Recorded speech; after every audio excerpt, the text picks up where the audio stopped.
예, 반갑습니다. 김누리라고 합니다.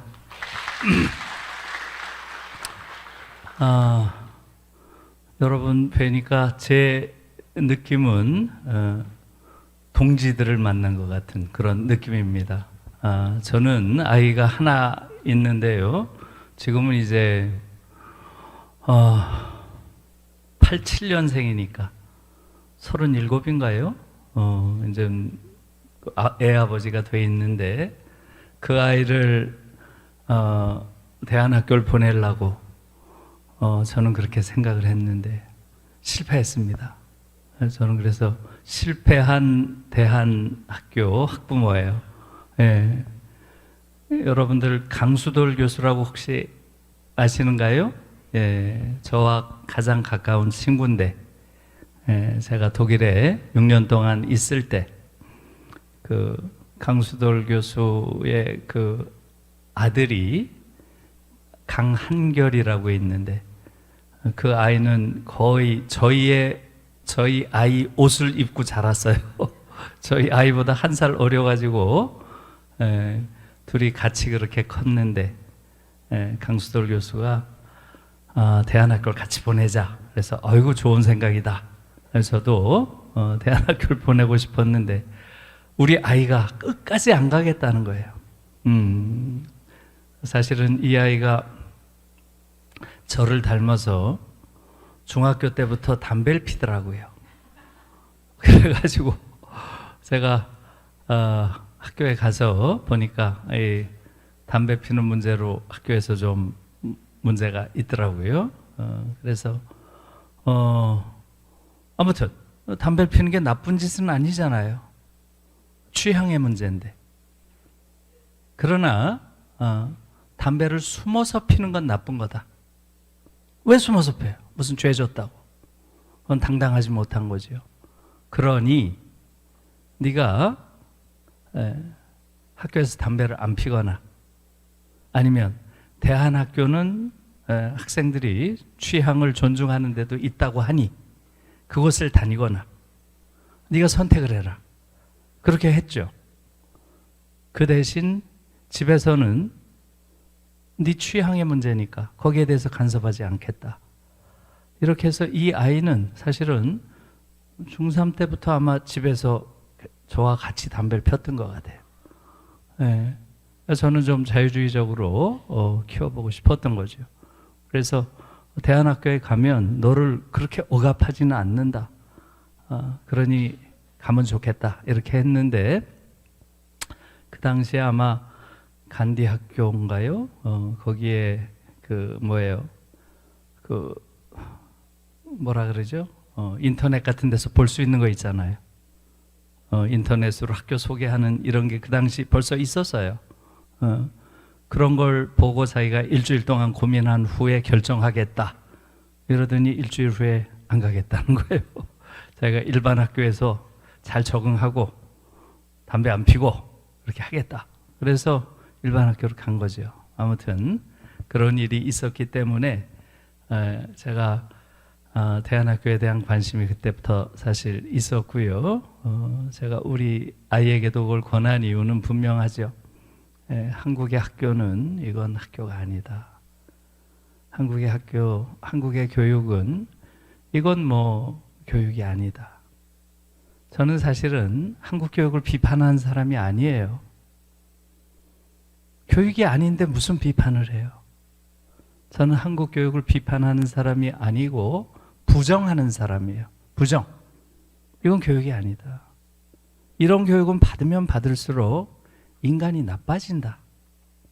그러니 이런 교육은 없애야 된다 하는 게 제 주장이에요. 그래서 저는 한국 교육에 대해서 이렇게 얘기를 합니다. 이건 교육이 아닌 정도가 아니고 사실은 안티 에듀케이션 이런 말을 제가 씁니다. 안티 에듀케이션. 교육에 반한다. 이런 교육을 받으면 받을수록 인간이 나빠지고 받으면 받을수록 열등감, 한쪽에서는 열등감, 한쪽에서는 아주 오만한 우월감으로 충만한 아주 이상한 괴물 같은 인간들을 길러내는 게 한국 교육이다. 그렇게 생각을 합니다. 그리고 실제로 그러한 확신은 점점점 많아져서 지금 대안적인 교육을 모색하는 것은 너무나 당연하다고 생각하고요. 제가 생각하는 대한교육이 한국 교육의 미래가 될 것이다 하는 것은 제 개인적으로는 강수돌 교수를 보면서 많이 느껴요. 강수돌 교수 아마 아시는 분은 아실 텐데 이분은 아이가 셋입니다. 세 아이를 다 간디 학교를 보냈는데요. 제가 그 큰아들 한결이 결혼식 날 가서 보고서 너무나 놀랐어요. 그 밑에 아이들은 오랫동안 제가 못 봤는데요. 한국에서 본 아이들의 얼굴 중에서 저렇게 행복한 얼굴은 처음 봤어요. 야, 한국에도 저런 얼굴을 가진 어린아이들이 있구나. 제가 그렇게 느꼈어요. 충격을 받았어요, 사실은. 그러니까 한국 교육으로부터 멀어져서, 공교육에서 멀어져서 키우는 아이들의 얼굴에는 저렇게 행복한 그러한 얼굴이 가능하다는 걸 보고서 대한학교가 옳구나 하는 생각을 다시 한번 했습니다. 여러분, 강 교수의 얘기를 들으니까 나부터 교육혁명, 나부터 교육혁명. 아마 이 책을 보신 분도 있을 거예요. 이 책을 쓴 지가 벌써 20년이 됐다고 합니다. 20년. 그래서 올해 나부터 교육혁명 20년 기념으로 개정판이 나왔어요.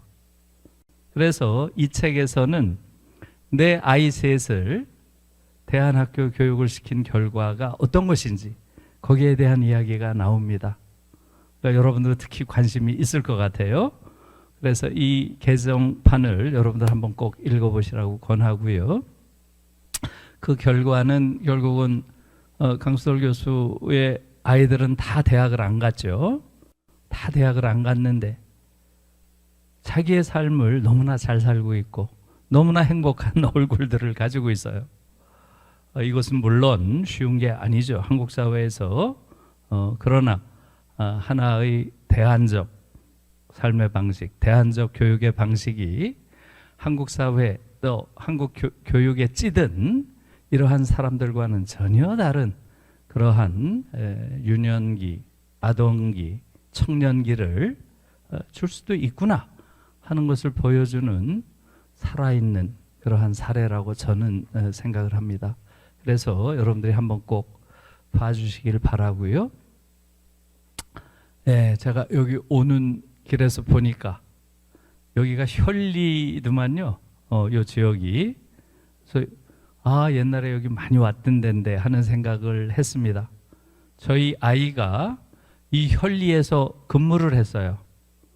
수도 경비사령부. 수도 경비사령부가 아니죠. 수도 기계화사단. 수기사라고 했을 거예요, 아마. 수도 기계화사단. 아세요? 여기 엄청나게 큰 군부대가 있죠. 그래서 저희 아이가 거기서 그 당시니까 벌써 3년, 거의 3년 했을 거예요. 2년 한 6개월을 했나요? 예. 기갑보병이라는 걸 했습니다. 기갑보병. 기갑보병이라고 들어보셨어요? 예, 한국 육군 중에서 가장 재수없는 아이들이 가는 곳이래요. 육군 중에서 가장 힘든 보직이 기갑보병이라고 합니다. 거기에 얘가 딱 뽑혀가지고 거기서 훈련을 받았어요. 예, 그래서 기갑보병이 뭐겠어요? 전차부대. 전차부대 아시죠? 예, 전차가 막 달리면 옆에서 총 들고 전차 옆에서 뛰어다니는 아이들 보셨죠? 그게 기갑보병이에요. 그러니까 기갑병은 안에서 타고 가는데 옆에서 총 들고 뛰어가는 아이들 있죠? 그게 기갑보병이래요. 그래서 육군 보직 중에서 최악의 보직이라고 하는데 어떻게 거기 딱 걸렸어요. 그래서 아무튼 3년 동안 아주 고생 좀 했습니다. 그래서 제가 그 전화를 해서 주말만 되면 자기 여자친구를 씻고 오라는 거예요. 여자친구를 씻고 오라는 거예요. 그래서 정말로 많이 실어 날랐습니다. 그래서 이 현리가 오다 보니까 옛날에 그 길이 보여서 옛날 생각을 하면서 왔습니다. 예, 이제부터 토론이 너무 길었네요. 한 1시간 정도 한국 교육을 우리가 어떻게 볼 것인지 하는 이야기를 좀 같이 고민해 보고요. 그 다음에 여러분들과 같이 앞으로 우리 아이들 어떻게 키워야 될지, 한국 교육을 어떻게 바꿔야 될지, 네, 이런 이야기를 나눠보도록 하겠습니다. 여러분들이 예, 아니요, 저 앉아서 못해요. 예, 괜찮아요. 예, 고맙습니다. 아무튼 고맙습니다. 예, 여러분들이 여러 가지 궁금한 게 있겠죠. 그것을 좀 메모해 두셨다가 같이 이야기를 좀 나누도록 하겠습니다.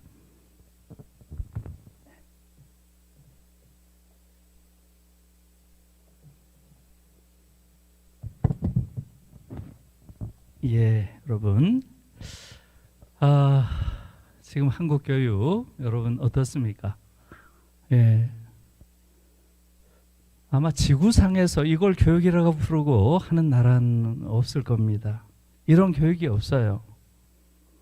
우리가 문제가 있다 하는 정도가 아니고요. 이건 뭐 문제가 아니에요. 이건 그야말로 여기다가 교육이란 이름을 붙이는 것 자체가 너무나 놀라운 그러한 하나의 현상입니다. 그런데 돌아보면 우리들 자신, 저 같은 경우는 아주 심각한 수준이고요. 또 좀 젊은 분들은 그래도 저보다는 나을 거예요. 우리는 완전히 저처럼 이제 50이 넘은 60 전후한 이러한 사람들은 제가 보기에는 빨았을 수가 없어요. 그냥 빨리 사라져 주는 게 애국이라고 저는 생각합니다. 고쳐지질 않아요. 저희들은 완전히 파시즘 교육을 받은 세대예요. 파시즘 교육을. 그래서 그 파시스트들이 우리 내면에 각인해 놓은 게 마치 교육이라고 지금도 생각해요. 근데 그 사람들은 제 친구들과 제가 늘 이야기하면서 느낀 것은 우리 세대는 이것은 뭐 빨았을 수가 없는 수준으로 완전히 끝난 그러한 사람이란 생각이 들고요. 저보다 조금 젊은 분들은 그래도 빨리죠. 빨면. 예. 저희는 안 빨려요. 그래서 젊은 분들은 바뀌어야 되겠죠. 한국이 정상적인 국가가 되려면. 여러분, 제가 한 가지 사례만 먼저 좀 들게요. 제가 한 2달 전에 서울대에서 강연을 한 적이 있습니다. 강연하고 나서 너무나 놀라서요. 그 자리에 서울대 기초교육원장이란 분이 왔었습니다. 끝나고 그분이랑 긴 시간 동안 얘기를 나눴는데요. 기초교육원이 어떤 곳인지 아시나요? 예, 일반적인 대학에서는 교양학부 또는 교양대학 이렇게 부르죠. 교양대 학장에 해당되는 게 서울대는 기초교육원 이렇게 부릅니다. 그러니까 서울대 안에 있는 교양대 학장 이렇게 생각하시면 될 거예요. 사실은 대학에서 교양 과목이라고 하는 것은 전공 과목 50%, 교양 과목 50%입니다. 그러니까 이게 굉장히 중요한 그러한 자리예요. 기초교육원장이라는 게. 근데 이제 이분이 자기 고민을 이야기하는 걸 보고 너무 놀랐습니다. 여러분, 지금 서울대 기초교육원에서 아이들이 가장 많이 몰리는 인기 있는 교양 과목이 뭘까요? 뭘 것 같아요? 서울대 아이들이 가장 많이 몰리는 교양 과목이 뭘 것 같아요? 수학이랍니다. 수학. 믿어지세요? 수학 과목을 듣겠다고 그렇게 몰린다는 거예요. 왜 수학을 듣겠다고 할까요? 반수를 하겠다고. 반수를 하겠다고. 서울대 아이들의 많은 아이들이 반수를 하겠다고 대학 와서 수학을 듣는답니다. 그 중에서 가장 많이 듣는 아이들이 어떤 아이들일까요? 예, 공대, 자연대 학생들이 거의 절반 이상이 수학을 듣는답니다. 그리고 절반 이상이 반수를 한답니다. 그러니까 서울공대, 서울자연대에 들어온 아이들은 스스로를 의대 가는데 실패한 자라고 느끼고 있다는 거예요. 의대 가는데 실패해서 여기 들어왔다고 느끼고 있다는 거예요. 도저히 밖에 있는 사람은 상상할 수 없는 이야기죠. 그래서 실제로 지금 서울대의 경우도 그런 위대한 과학자가 나오지 않는 이유는 이미 그 내부에 있다는 거예요. 전국에 의대가 20개 있다고 합니다. 그 의대를 다 채우고 나서 서울공대에 들어온답니다. 그리고 서울대 자연대에 들어온답니다. 그러니까 서울공대나 자연대 다니는 친구들은 의대 입학에 실패한 자들이라고 느낀다는 거예요. 그러니 대학에 들어와서 또 의대 시험을 보겠다고 수학을 듣는다는 거예요. 아, 여러분 믿어지세요? 믿어지세요? 나는 그런 세계가 있으리라고는 상상을 못했어요. 그래서 지금 말하자면 기초교육 원장으로서는 좋은 교양 과목을 개발을 해서 그걸 통해서 아이들의 지적 역량을 키우는 이런 건 상상할 수도 없다는 거예요. 일종의 입시 학원화 돼가고 있다는 거예요. 대학조차도. 세상에 이런 어처구니 없는 나라가 어디에 있어요? 정말 이것은 너무나 놀라운 일이고요. 과거처럼 단순히 대학이 서열화되어 있는 게 아니라 이제 학과마저 서열화되어 있고 그 과정에서 모든 기준은 뭐겠어요? 이 아이들이 왜 의대에 가려고 해요? 왜 의대에 가려고 해요? 그 이유는 딱 하나예요. 돈 많이 버니까. 돈 많이 버니까. 여러분, 돈 많이 번다는 이유로 자신이 가지고 있는 어떠한 개성이나 가치관이나 자신만의 고유한 어떤 목적도 없이 대학에 가는 나라, 이런 나라가 어디에 있나요? 공부를 잘하는데 내가 자연과학대학에 갔다 이러면 주변에서 야, 너 왜 아깝게 의대 안 가고 그렇게 공부 잘하는 애가 자연대 가니? 이런다는 거예요. 정말 어처구니가 없는 거죠. 그래서 저는 이렇게 생각합니다. 그 이전부터 계속 그렇게 생각했지만 지금 자본주의가 작동한 게 한 250년 됐죠. 네, 지금 전 세계가 다 자본주의 사회입니다. 사실은 지금 북한까지도 다 자본주의 사회예요. 중국은 뭐 완전 자본주의 사회고요. 그런데 이런 다양한 자본주의 사회 중에서 지금 대한민국처럼 이렇게 천박한 자본주의는 없습니다. 여러분, 이 자본주의는 굉장히 위대한 점이 많죠. 인류 역사상 가장 놀라운 생산력을 가져온 게 자본주의고요. 지난 250년 자본주의가 작동한 이래로 생산력이 100배 내지 120배 정도 발전했다고 합니다. 어마어마한 생산력을 가진 체제인데요. 문제 또한 큰 거죠. 그래서 막스 같은 경우는 자본주의의 문제를 뭐라고 주로 비판을 했나요? 인간에 의한 인간 착취. 이 문제를 막스는 계속 제기를 한 거죠. 자본주의 체제라고 하는 것은 인간에 의한 인간 착취를 기본적인 속성으로 하고 있는 체제다. 그렇기 때문에 강력하게 비판했죠. 그에 반해서 여러분 칼 폴란이라고 들어봤어요? 칼 폴라니의 거대한 전환이라는 책이 한국에도 번역이 되어 있는데요. 이 칼 폴라니의 관점이 저는 굉장히 중요하다고 봐요. 칼 폴라니는 자본주의의 핵심적인 문제는 착취가 아니라는 거예요. 착취가 아니라 뭐겠어요? 사탄의 맷돌이다. 이렇게 얘기를 해요. 사탄의 맷돌. 자본주의의 가장 결정적인 문제는 모든 가치를 하나의 가치로 환원하는 사탄의 맷돌이라는 데 있다는 거예요. 무슨 얘기인지 대략 아시겠죠? 이 자본주의 사회는 얼마나 중요한 가치들이 많아요. 네? 그런데 딱 하나의 가치로 모든 가치가 환원된다는 거죠. 금전적 가치. 금전적 가치 이외에는 어떤 가치도 없다는 거예요. 지금 한국 사회는 더한 거죠. 한번 보세요. 한국 사회의 중요한 가치가 얼마나 많아요. 네? 사회적 가치, 생태적 가치, 문화적 가치, 예술적 가치, 도덕적 가치, 역사적 가치, 많은 중요한 가치들, 우리가 이러한 가치들을 발전시키고 또 꼭 유지해야 될 중요한 가치가 너무나 많죠. 그런데 한국에서 이 사탄의 맷돌을 돌리면 어때요? 딱 한 가지 가치밖에 안 남는다는 거예요. 뭐겠어요? 금전적 가치죠. 그래서 전 세계에서 이 사탄의 맷돌이 한국처럼 잘 돌아가는 나라는 없는 거예요.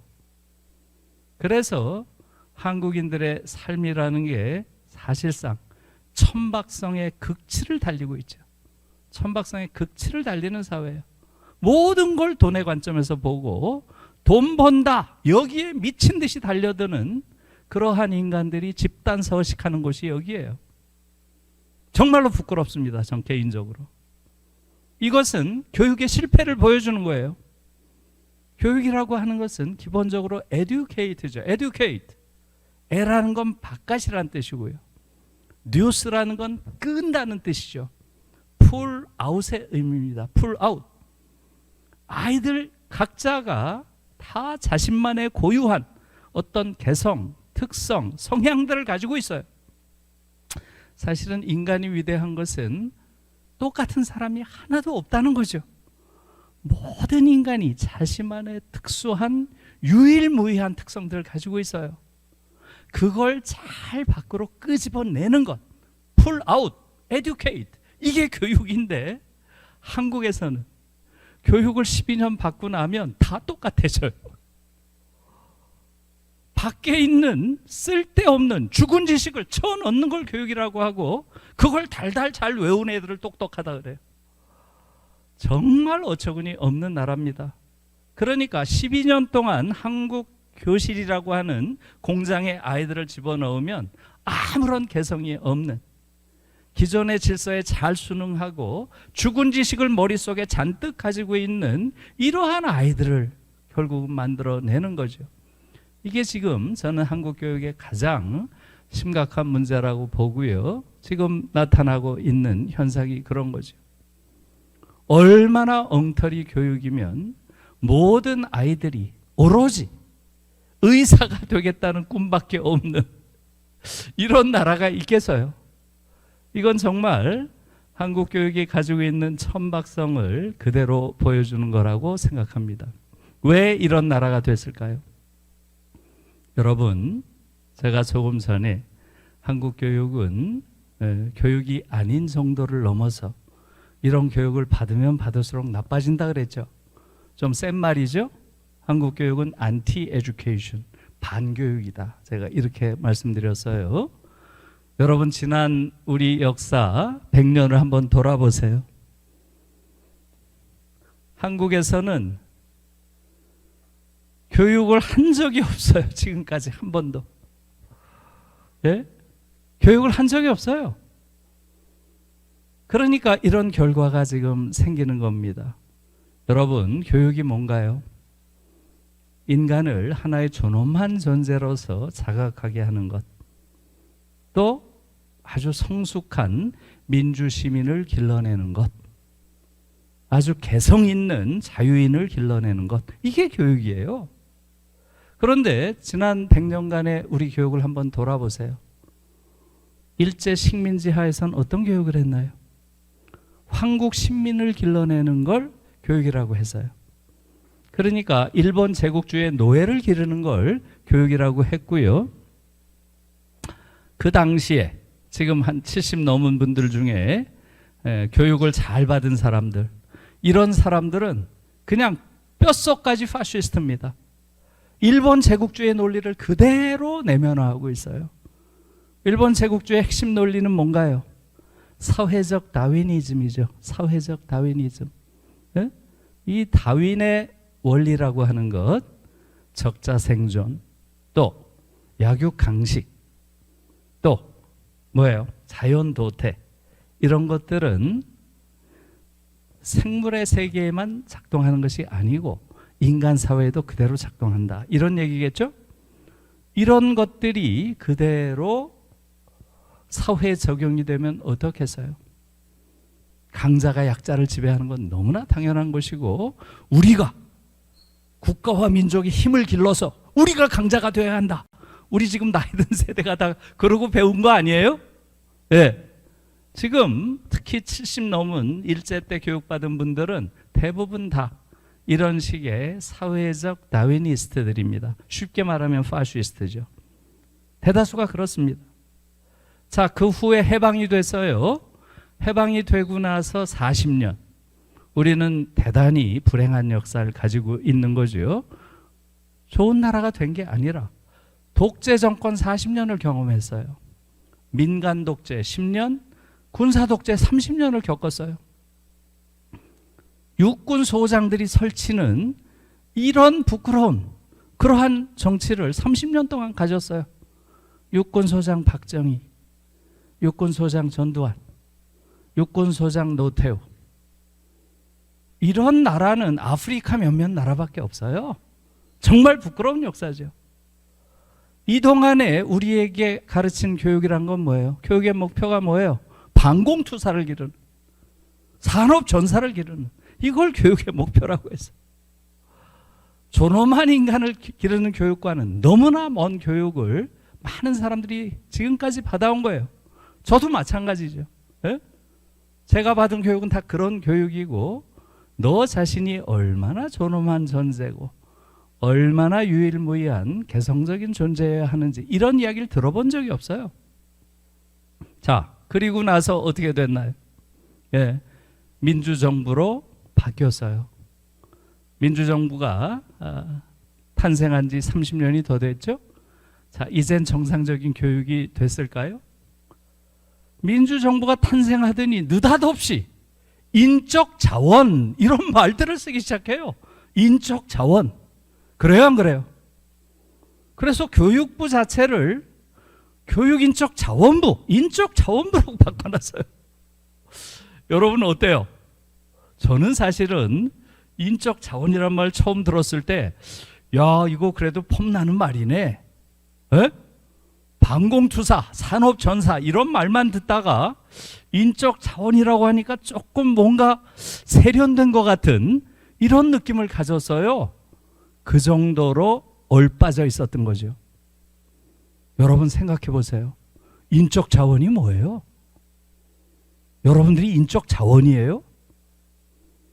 인적 자원이란 말은 너무나 무서운 말이죠. 아니, 어떻게 인간이 인간을 자원이라고 불러요? 자기가 자원인가요? 아니, 인간이 자원이 되기 위해서 태어났어요? 이건 이 자체가 너무나 끔찍한 말이에요. 완전한 시각의 전도죠. 시각의 전도. 인적 자원이란 말은 누구의 관점인가요? 인간의 관점인가요? 자본의 관점인가요? 자본의 관점이죠. 자본의 관점. 자본의 관점에서 보면 지금 여기 있는 여러분들은 human resources고, 저 밖에 있는 저것들은 natural resources고, 자본의 관점에서는 모든 게 이윤을 극대화하기 위한 수단에 불과하죠. 그래요, 안 그래요? 그런데 교육의 목표가 어떻게 인적 자원을 기르는 그러한 목표일 수가 있냐는 거죠. 여러분들이 자본의 볼트너트예요? 우리 아이들이 자본의 볼트너트로 기능하는 게 교육의 목표입니까? 이게 지금까지도 한국 교육의 핵심적인 문제예요. 그래서 대학생들이 자기를 뭐라고 해요? 내 스펙은 이러고 다니잖아요. 너무 끔찍한 말이에요. 스펙이란 말이 뭐예요 도대체? 예? 바로 획일화된 각 개인의 부품의 성능이에요. 스펙이란 말은 부품의 성능을 말합니다. 특히 무기의 사양이란 뜻이에요. specification, 영어로 specification, 이거의 약자죠. 이것은 무기의 사양이에요. 그래서 저는 이 말이 가지고 있는 유일한 그러한 의미는 그 은유성이에요. 은유성, 메타포. 무기의 성능을 말하는 거예요. 원래 뜻은. 그러니까 이 무기는 몇 미터 나가고 동시에 몇 명을 죽일 수 있다. 뭐 이런 걸 설명한 게 스페시피케이션이에요. 그걸 자기 정체성의 근거로 삼는 게 요즘의 대학생들이에요. 얼마나 끔찍한 이야기예요. 자기가 하나의 기능입니까? 이게 지금 한국 교육이고요. 그래서 지금 한국 교육의 목표는 너무나 분명한 거죠. 아이들을 인적 자원으로 기르는 것이고요. 예. 그렇기 때문에 자본의 관점에서 인적 자원이 가져야 할 가장 중요한 미덕은 뭘까요? 그러면 한국 교육이 다 보여요. 아주 유용하고 훌륭한 인적 자원이 되기 위해서는 어떻게 해야 될까요? 예. 예. 뭐라고 하셨어요? 그렇죠. 말 잘 듣는 아이들. 말 잘 듣는 아이들. 그렇죠? 말 잘 듣는 아이들. 가장 중요한 거예요. 순종적인 인간. 자본의 입장에서 최악의 인간은 예. 비판 능력을 가진 인간들이에요. 비판 능력을 가진 인간들. 예? 어떤 사안에 대해서 스스로 사유하고 스스로 비판하는 이런 아이들이야말로 자본의 입장에서는 최악의 인간이죠. 또 어떤 아이들이겠어요? 자본의 입장에서 가장 거슬리는 인간은 개성적인 인간이에요. 개성적인 인간. 개성적인 인간은, 개성이라고 하는 것은 자본의 입장에서 보면 오류 가능성이에요. 오류 가능성. 그렇기 때문에 개성 있는 아이를 뽑아 놓으면 이건 늘 불안한 거예요. 언제 오류가 발생할지 모르니까. 에? 그러니까 우리의 교실에서도 자연스럽게 그런 류의 인간들이 배제됩니다. 어느 순간부터 한국 교실에서는 개성적인 인간이라고는 찾아볼 수가 없어요. 그러니까 전부 의대 가겠다고 그냥 돈에 따라서 줄 서는 거예요.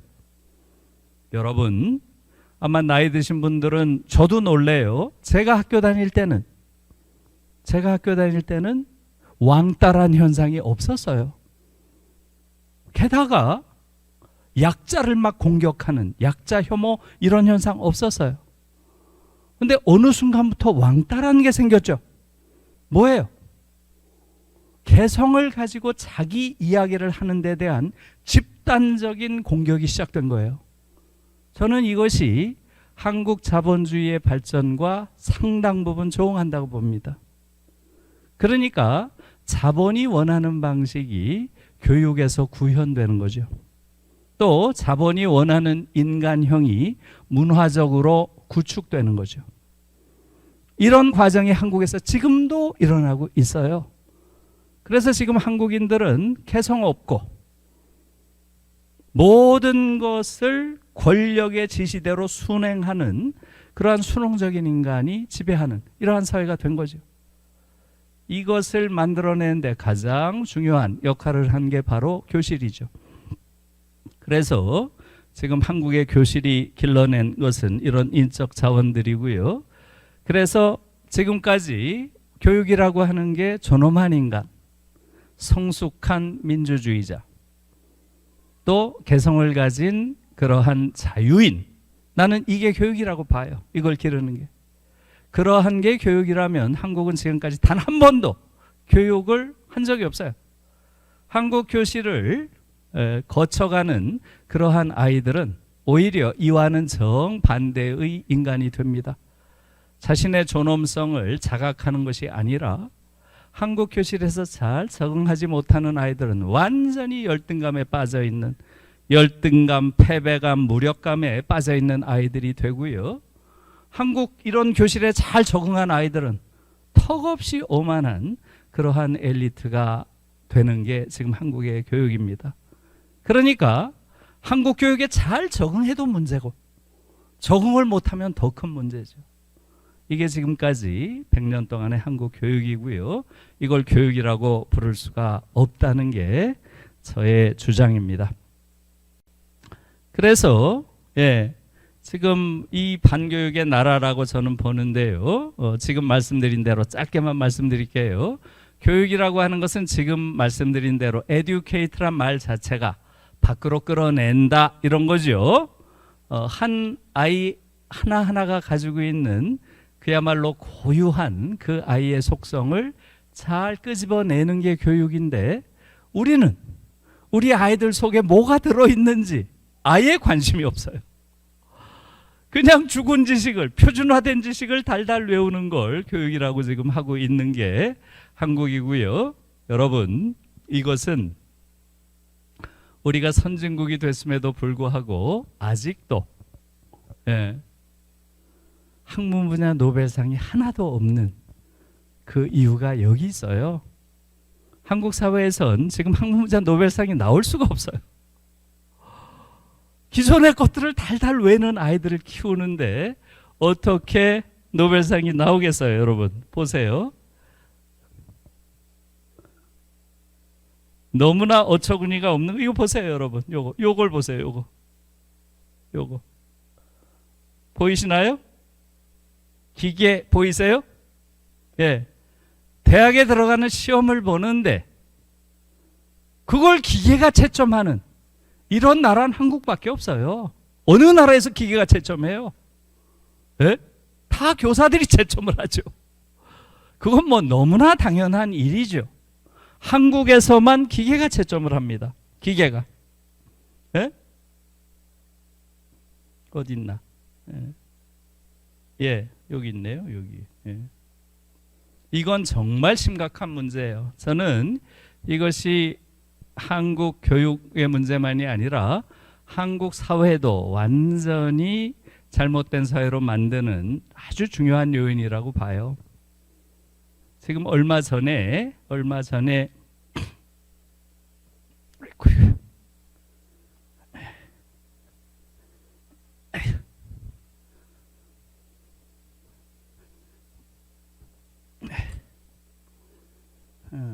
이걸 하나 보여드릴게요.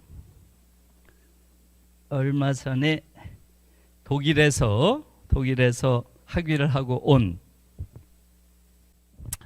배지혜라고 하는 선생님이 있어요. 이분이 대단한 분이에요. 서울 송파 지역에서 초등학교 교사예요. 초등학교 교사를 하다가 학교를 휴직하고 4년 만에 독일 하이델베르크 대학에 가서 박사논문을 쓰고 와서요. 그게 이건 이제 그분이 쓴 논문인데요. 그래서 특히 역사 교육을 중심으로 해서 역사 교육이 어떻게 이루어지고 시험이 어떻게 치러지고 어떻게 아이들을 평가하는가 이런 거예요. 이 배지혜 선생님인데 이분이 저한테 그 말을 해요. 교수님, 저는 독일에 가서 그 연구를 하면서 우리 교육이 얼마나 망가져 있는 교육인지 처음 알았어요 하면서 이렇게 얘기를 해요. 한국에서는 자기 생각을 단 한 줄도 안 쓰고 대학에 가는 유일한 나라예요. 자기 생각을 단 한 줄도 안 쓰고 대학에 가는 유일한 나라라는 거예요. 마킹을 하고 마킹을 다 마킹. 에? 그리고 대학에 가는 이런 나라가 어디 있냐는 거죠. 그러면서 독일의 고등학교 졸업시험, 독일은 고등학교 졸업시험으로 대학 가는 거 아시죠? 고등학교 졸업시험 아비투어, 우리로 하면 대학시험이라고 할 수 있겠죠. 그것을 분석한 논문을 이렇게 쓴 걸 저한테 보내줬어요. 이걸 보고 너무나 놀랐어요. 애들은 어떻게 나올까요? 문제들이 이렇게 나와요. 저한테 인상적이었던 것은 요셉 괴벨스라고 알죠? 이것은 1933년 요셉 괴벨스가 언론인 협회에서 한 강연 내용이다. 연설문이다. 이 연설문을 분석하라. 그리고 300분을 줘요. 300분. 300분이면 5시간이죠. 5시간. 에? 그게 얘들 문제예요. 우리 아이들이 300분 동안 쓰겠어요? 단 한 줄도 자기 글을 써보지 못한 아이들이? 에? 그리고 옆에다 무슨 캐리커처를 하나 주고 나치를 풍자하는 캐리커처를 주고 이 캐리커처와 괴벨스의 이러한 연설문을 비교해봐라. 에? 분석하라, 비교하라. 그 다음에 나치들이 내세우는 나치 이데올로기에 대해서 너의 관점에서 비판해봐라. 이런 식으로 문제를 내고 300분을 줍니다. 보여드릴게요. 쭉 한번 들춰보시고 옆으로 돌려주세요. 예. 그래서 우리로서는 상상할 수 없는 거죠. 여러분, 기계가 채점한다는 건 무슨 뜻일까요? 기계가 채점한다는 건 무슨 뜻일까요? 네, 답이 정해져 있다. 그렇죠? 여러분, 생각해 보세요. 정해져 있는 정답을 왜 알아야 돼요? 정해져 있는 정답을 왜 알아야 돼요? 사실은 이건 굉장히 중요한 문제예요. 여러분, 지금 한국 교육이라고 하는 것은 우리 아이들이 아무리 잘해도 컴퓨터의 절반 수준도 안 되는 그러한 인적 자원을 기르는 거예요. 자본의 관점에서 보면. 정해져 있는 정답을 가장 잘 푸는 건 인간일까요? 기계일까요? 기계겠죠? 그러니까 우리 교육의 목표는 뭐예요? 성능이 낮은 수준의 기계, 그걸 길러내는 게 한국 교육의 목표예요? 이런 어처구니 없는 근본적인 문제를 가지고 있는 거예요. 독일 아이들은 전부 초등학교 때부터 자기 생각을 쓰는 거지 외우는 문제라는 게 없어요. 예를 들면. 그래서 우리 교육의 근본이 상당히 잘못되어 있다 하는 것이고요.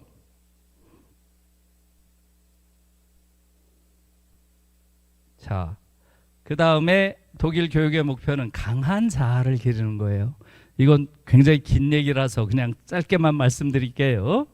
예, 아도르노라고 독일의 아주 20세기의 가장 중요한 철학자가 있습니다. 여러분 이거 찍지 마세요. 안 찍어도 돼요. 그냥 이걸 통째로 제가 올려놓을 테니까 다운을 받으세요. 예? 예. 요거를 어디 공유할 수 있는데 올려주세요. 요 파일을. 예. 그걸 그냥 다 통째로 받아서 보시면 되니까 찍을 필요는 없습니다. 예, 이런 말을 했어요. 민주주의의 최대적은 무엇이다? 이렇게 했어요. 민주주의의 최대적이 뭘까요? 민주주의의 최대적은 무엇이다? 이렇게 했어요. 뭘까요? 이게? 여러분들이 제 유튜브를 별로 안 보셨구나. 대부분 알던데. 예. 뭘까요? 맞습니다. 예. 보셨어요? 예. 고맙습니다. 민주주의의 최대적은 약한 자아다 그랬어요. 약한 자아. 저는 사실은 이 아도르노의 글을 읽으면서 충격을 받았어요. 정말 충격받았어요. 저는 민주주의의 최대적이 전두환인 줄 알았어요. 그 전까지. 저놈만 쳐 없애면 민주주의가 되겠지 이렇게 생각했어요. 제가 그 전에는 박정희인 줄 알았어요. 그 전엔 제가 학교 다닐 땐 박정희가 군사 독재자였으니까. 그런데 아도르노가 하는 말은 민주주의 최대적은 약한 자아야. 네 안에 있는 약한 자아 때문에 민주주의가 안 되는 거야. 이런 얘기죠. 완전히 내 시각을 뒤집은 거죠. 저 밖에 있는 독재자가 아니고 네 안에 있는 약한 자아 때문에 민주주의가 안 되는 거야. 이런 얘기입니다. 그렇죠? 너무나 중요한 얘기예요. 지금 한국 사회가 우리가 제도적인 민주주의를 이루었죠? 그럼에도 불구하고 한국 사회 민주적인가요? 민주적이에요? 민주적이지 않아요? 전혀 민주적이지 않잖아요. 예? 한국 사회는 광장의 민주주의와 일상의 민주주의가 완전히 괴리되어 있죠. 완전히 괴리되어 있어요. 한국인들은 아주 이중적인 거죠.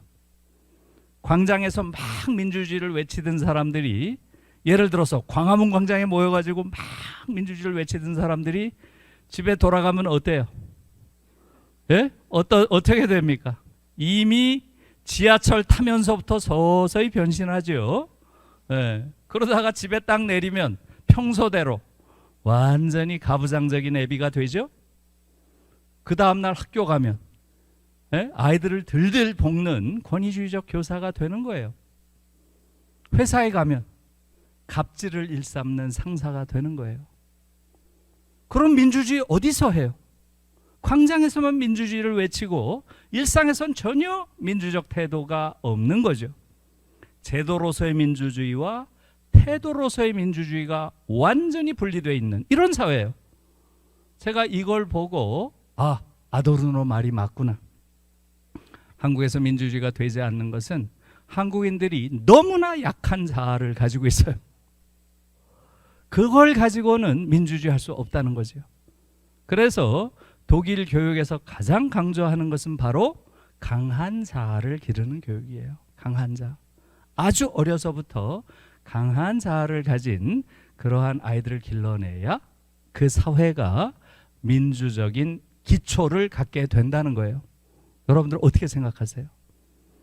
이 아도르노의 관점이 저는 굉장히 중요하다고 보고요. 그래서 어떻게 되겠어요? 강한 자아를 가지려면 어떻게 하면 될까요? 강한 자아를 가지려면 어떻게 하면 될까요? 성교육을 해야 되는 거예요. 여기서 성교육이 나오는 거예요. 왜? 자아가 곧 성이니까. 우리가 에고라고 부르는, 심리학에서 에고라고 부르죠. 결국은 자아의 문제는 심리학적인 문제로 좀 환원이 되죠. 프로이트는 자아를 에고라고 했고요. 이 에고라고 하는 것은 슈퍼 에고, 이른바 사회적인 규범, 윤리, 도덕 같은 것들, 이게 슈퍼 에고, 초자아라고 했죠. 그 다음에 본능적인 충동들, 특히 성적 본능들, 이런 걸 리비도라고 했죠. 그래서 한 인간의 의식 구조를 에고, 슈퍼에고, 리비도의 모델로 설명을 했어요. 그래서 한 사회에서 성을 억압하면 억압할수록, 이른바 슈퍼에고, 사회적 규범이나 윤리가 성을 억압하면 억압할수록, 즉 리비도를 억압하면 억압하는 거죠. 그러면 에고가 어떻게 되겠어요? 그 리비도가 사라지나요? 사라지지 않죠. 그러니까 에고 속에 뭐가 생기겠어요? 깊은 죄의식이 생깁니다. 깊은 죄의식이 생겨요.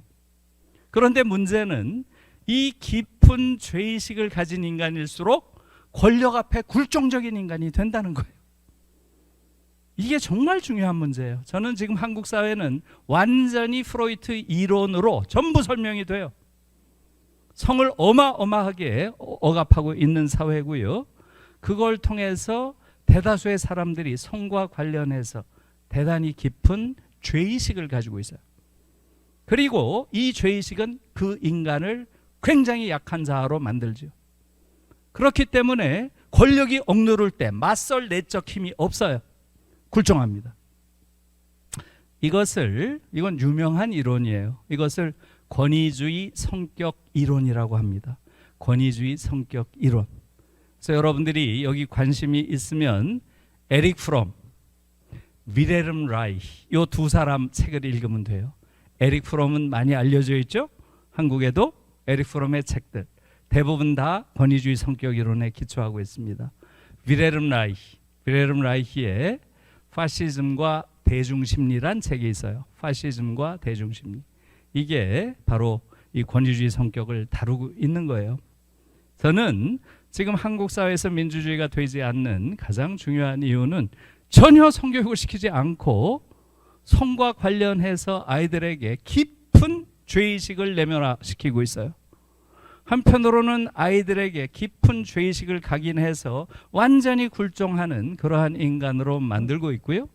다른 한편으로는 자본의 입장에서는 성을 억압해 놨기 때문에 성과 관련한 상품화가 쉽습니다. 온 천지에서 성을 상품화하고 성을 착취하는 이런 사회가 돼버렸어요. 가수들이 나와서 노래 부르는 게 아니라 성을 현시합니다. 성을 팔아요. 노래를 팔아요. 성을 팔아요. 여자 가수들의 대다수는 성을 팔아요. 성적 상징을 파는 거죠. 이런 나라가 어디 있어요? 우리처럼 모든 안무나 의상이나 이런 게 성적 자극을 위해서 고안되어 있는 이런 나라가 어디 있어요? 정말 놀라운 겁니다.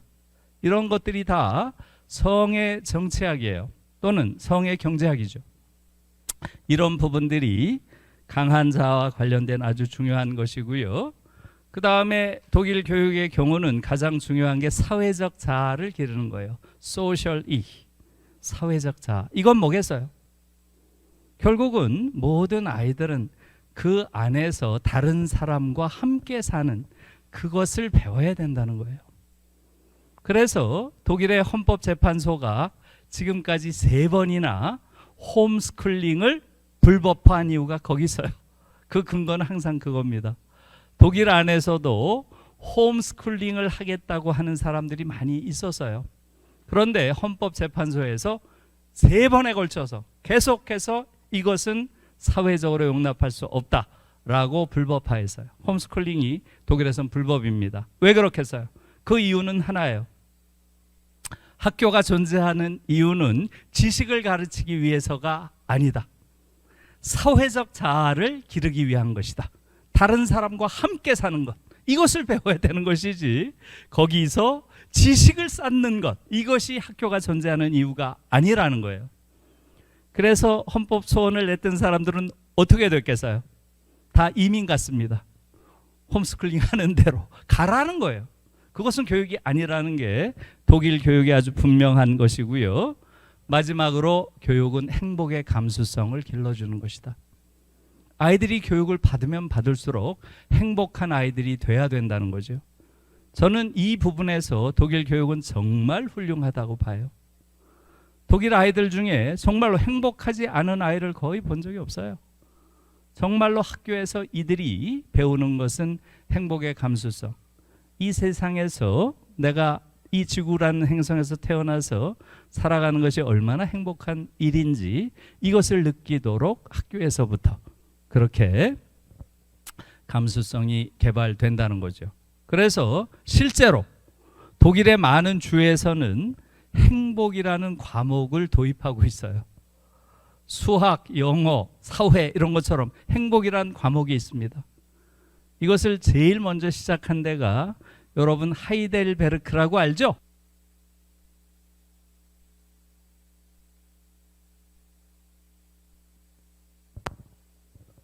예, 들리나요? 예, 하이델베르크시에서 제일 먼저 시작했어요. 이게 굉장한 효과가 있다고 그 이후에 많은 사람들이 인정을 하면서 이게 많은 주에서 수용됐습니다. 그러니까 가장 중요한 것은 아이들의 행복이라는 거죠. 모든 건 거기 맞춰져야 된다. 이게 독일 교육의 그런 입장인데요. 이걸 가지고 보면 지금 한국 교육은 완전한 반교육이죠. 예? 지금 아이들의 잠재력을 끌어내기는커녕 한국의 교실은 이건 완전히 천재의 무덤이죠. 완전한 무덤이에요. 천재란 어떤 건가요, 여러분? 천재란 어떤 게 천재예요? 천재의 특성은 딱 하나예요. 딱 한 가지만 잘해요. 딱 한 가지만. 에? 베토벤 음악 하나 잘하지 나머지 영역은 거의 바보에 가까워요. 이게 다 모든 천재가 그래요. 하늘이 준 재능이죠. 하늘이 준. 에?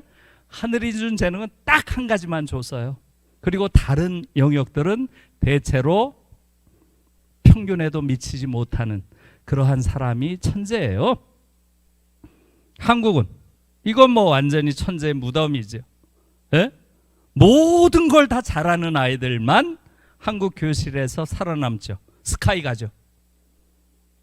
그런 모든 걸 잘하는 평균적으로 잘하는 아이들을 뭐라고 불러요? 범죄라고 부르는 거죠. 평범할 때 그 범죄라고 부르는 거죠.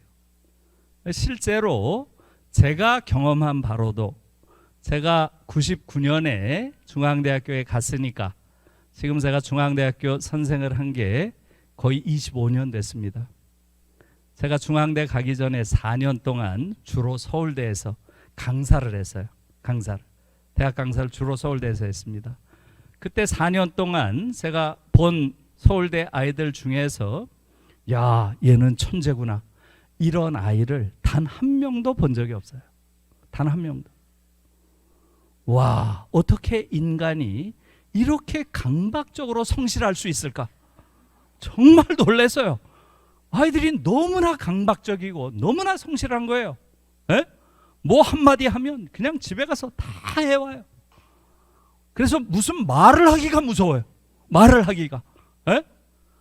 어려서부터 12년 내내 그런 강박 속에서 산 거죠. 그래서 서울대 아이들의 48%가 우울증 상태라고 하잖아요.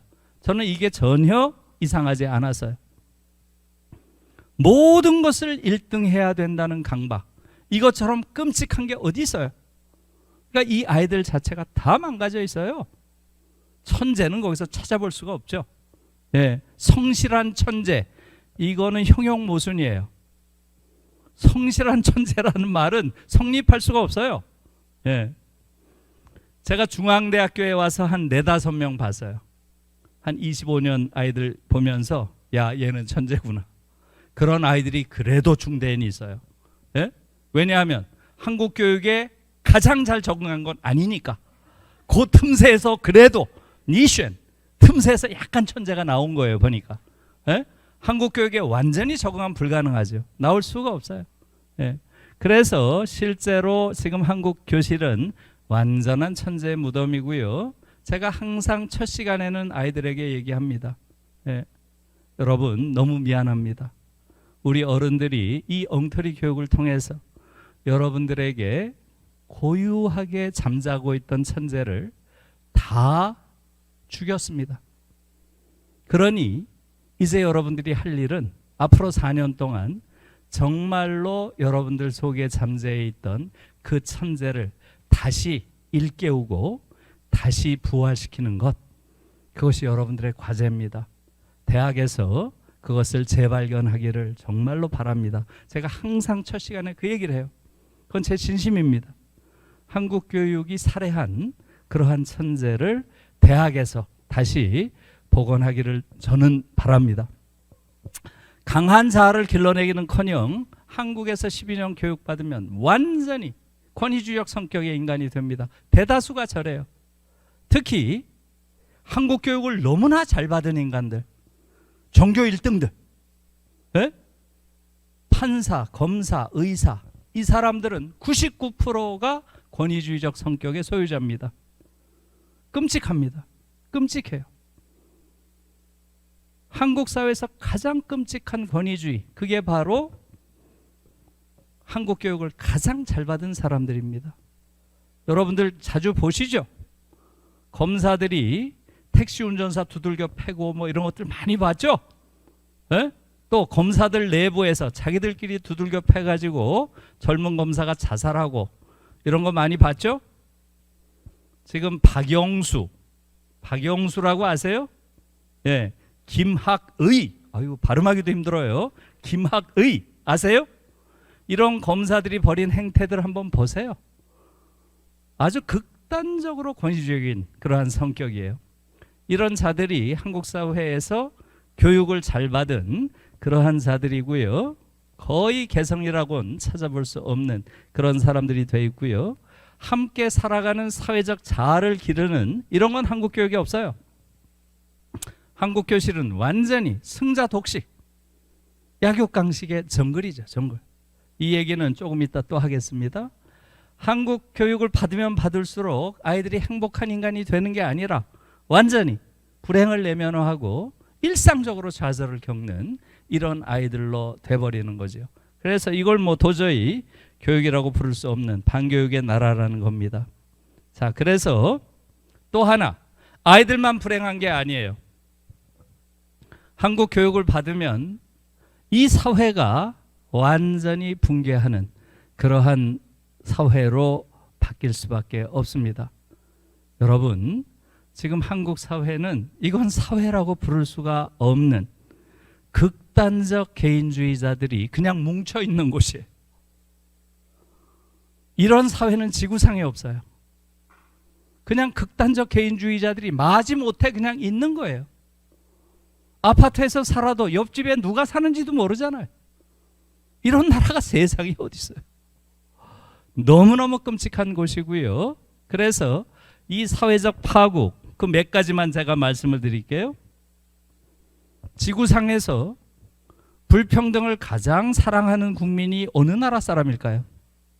대한민국 사람이에요.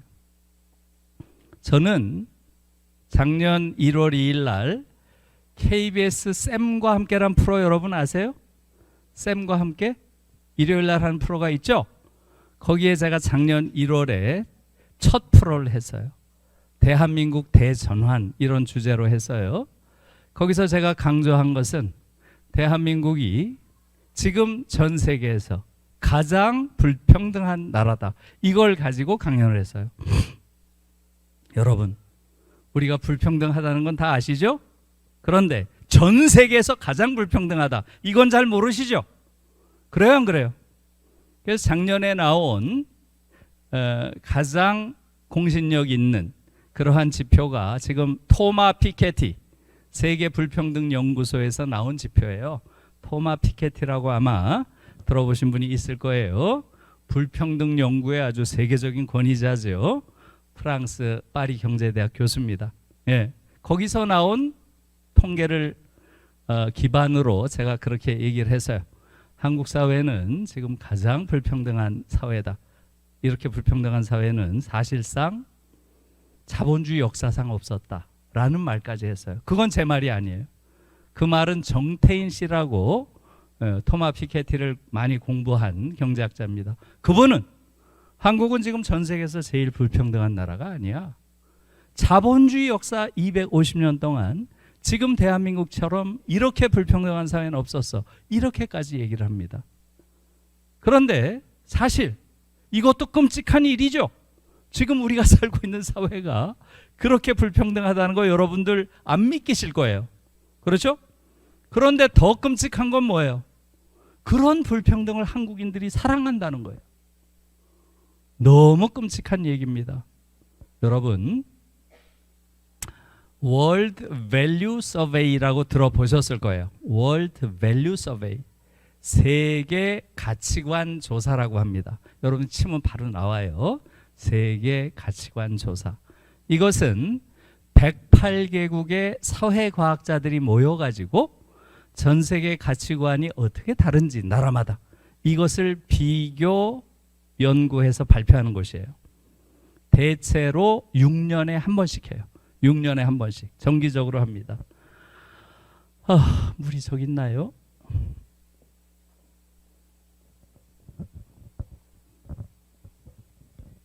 물이 저기도 있었네.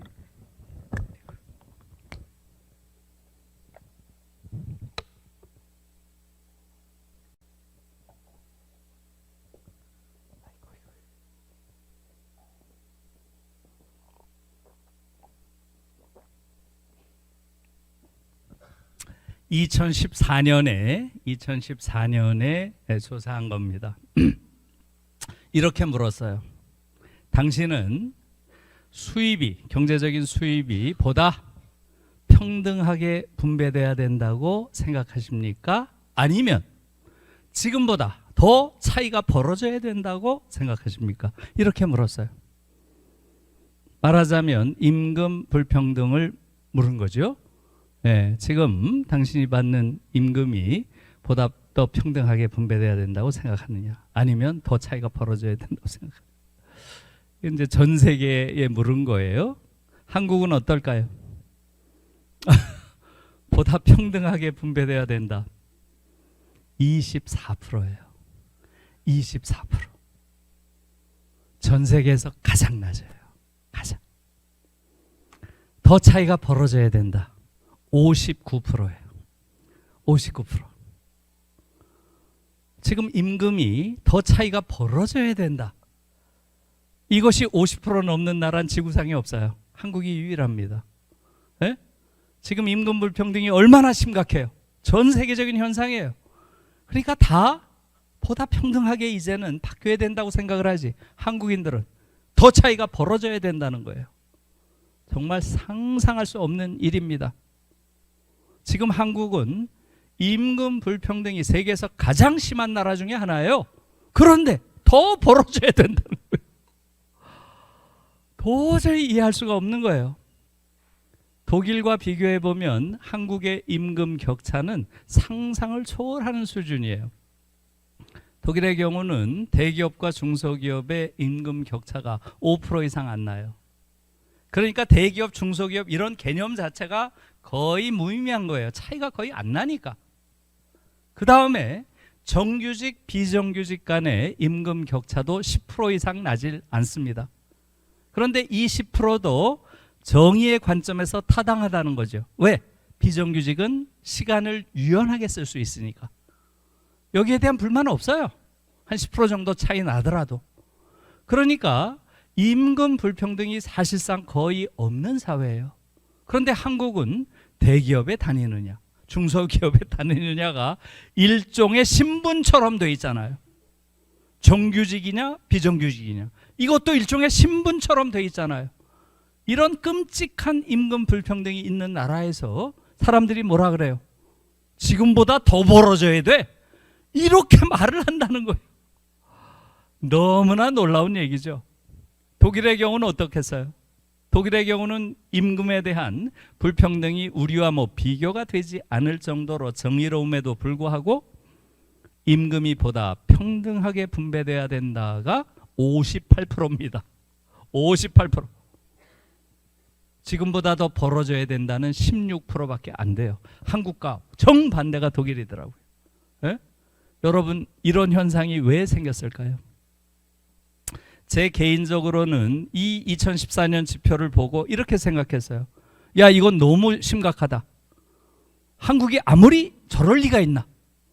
이건 틀림없이 무언가 조사 과정에 오류가 있을 것이다. 전 이렇게 생각했어요. 너무 심하잖아요. 표본과 모집단 사이의 구성에 있어서 어떤 오류가 있거나 이런 여론조사 과정에서 많은 오류 가능성이 있죠. 그런데 2020년에 또 했잖아요. 6년에 한 번씩 하니까. 그렇죠? 2020년은 어땠을까요, 여러분? 더 나아졌을까요? 더 나빠졌을까요?